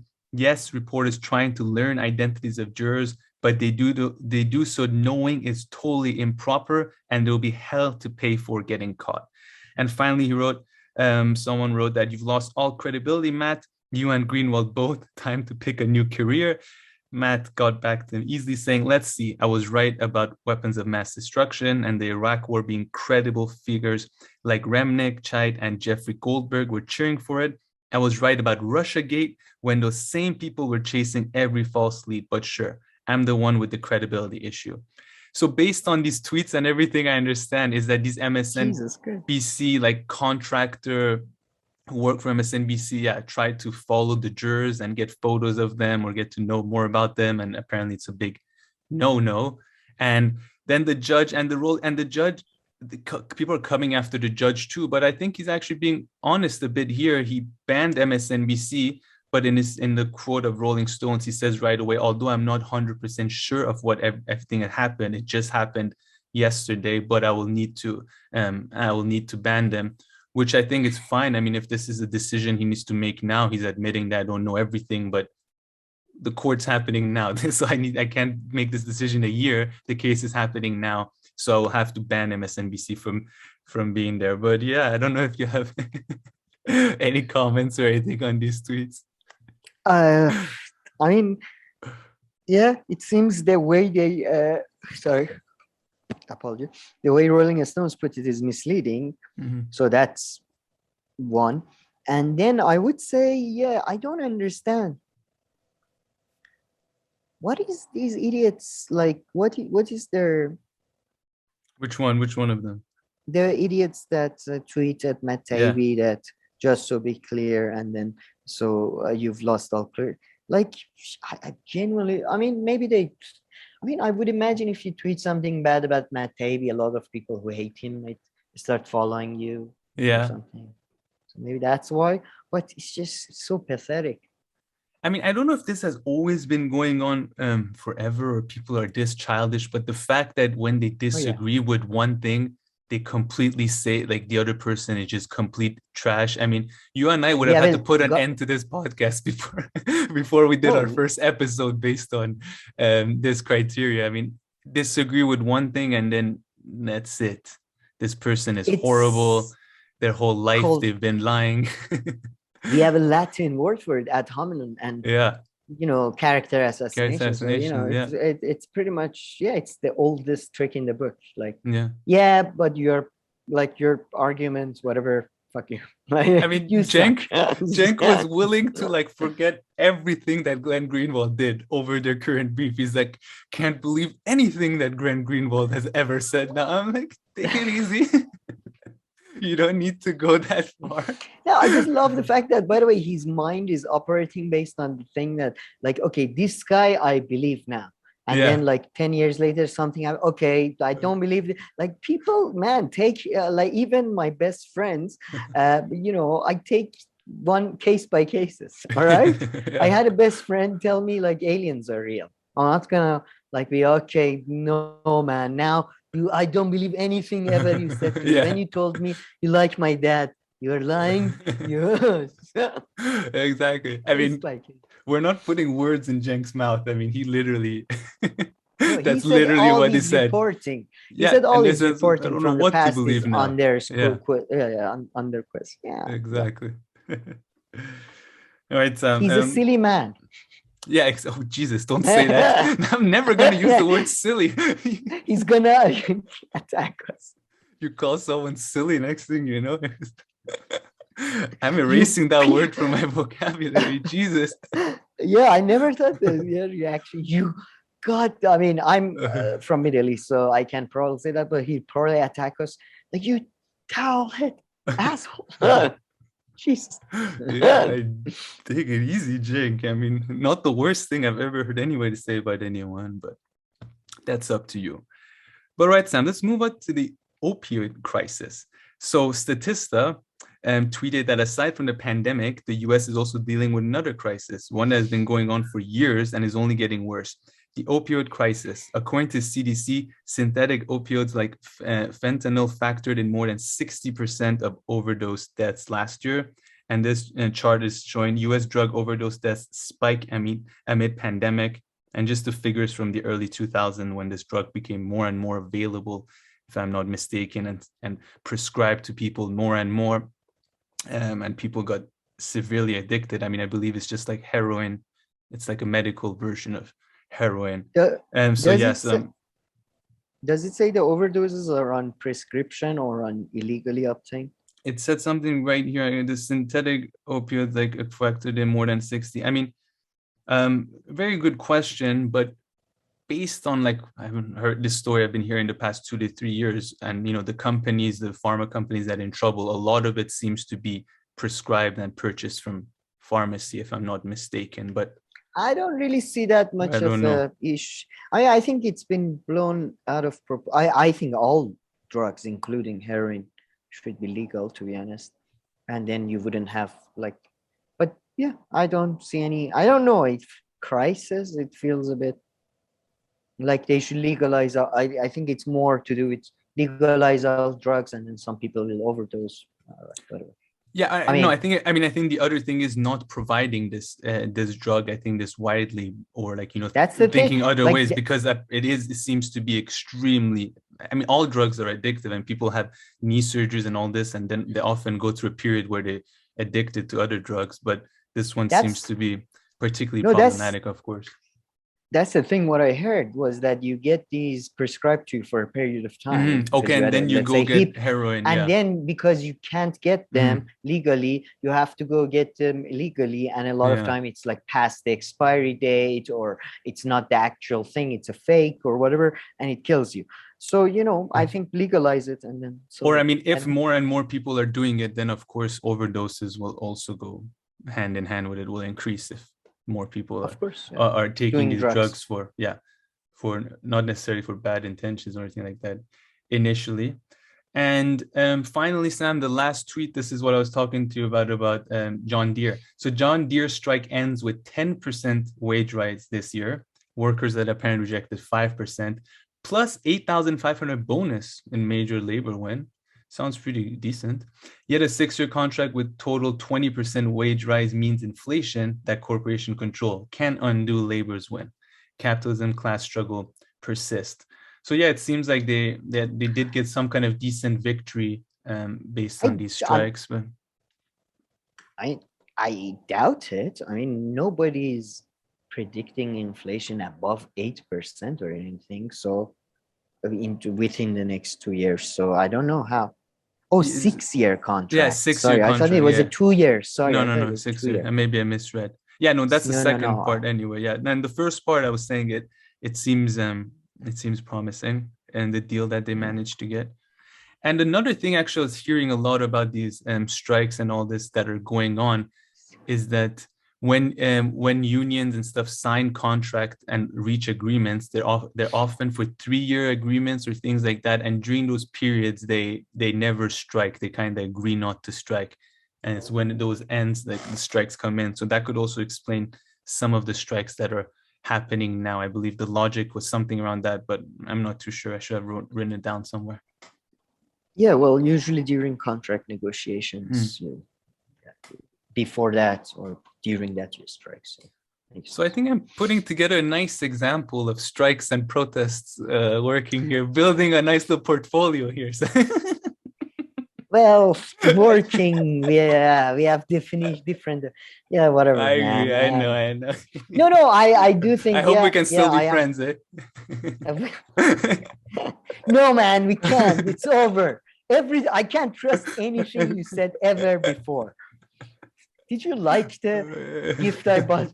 But no, I think, to be honest, the strikes are probably, yeah.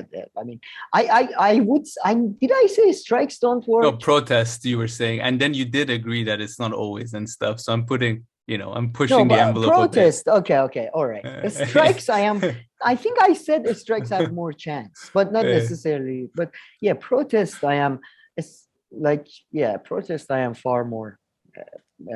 Although we've seen some pretty serious examples this year, but you can also see a bunch of serious examples that never go anywhere. And like I've mentioned, finding causality and these kind of things is nearly impossible. I mean, I don't know how you would find causality almost in these cases. There's always a bunch of factors working together. Even correlation might be hard, let alone causality.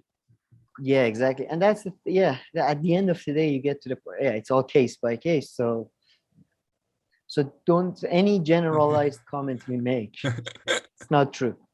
Yeah. But okay. All right, Sam. I think we're done with the second episode of the Progressive World for this week. And as per usual, if people have comments, questions, criticisms, please leave them down below. Any final words, Sam? Anything you need to get off your chest? All good. Okay. All right. Well, people. Please... Oh, wait. God damn it. Okay. Please like and subscribe if you haven't. And if not, share your comments and all that good stuff down below, and we'll make sure to get to them. Thank you for watching, and we'll see you in our next video. Thank you.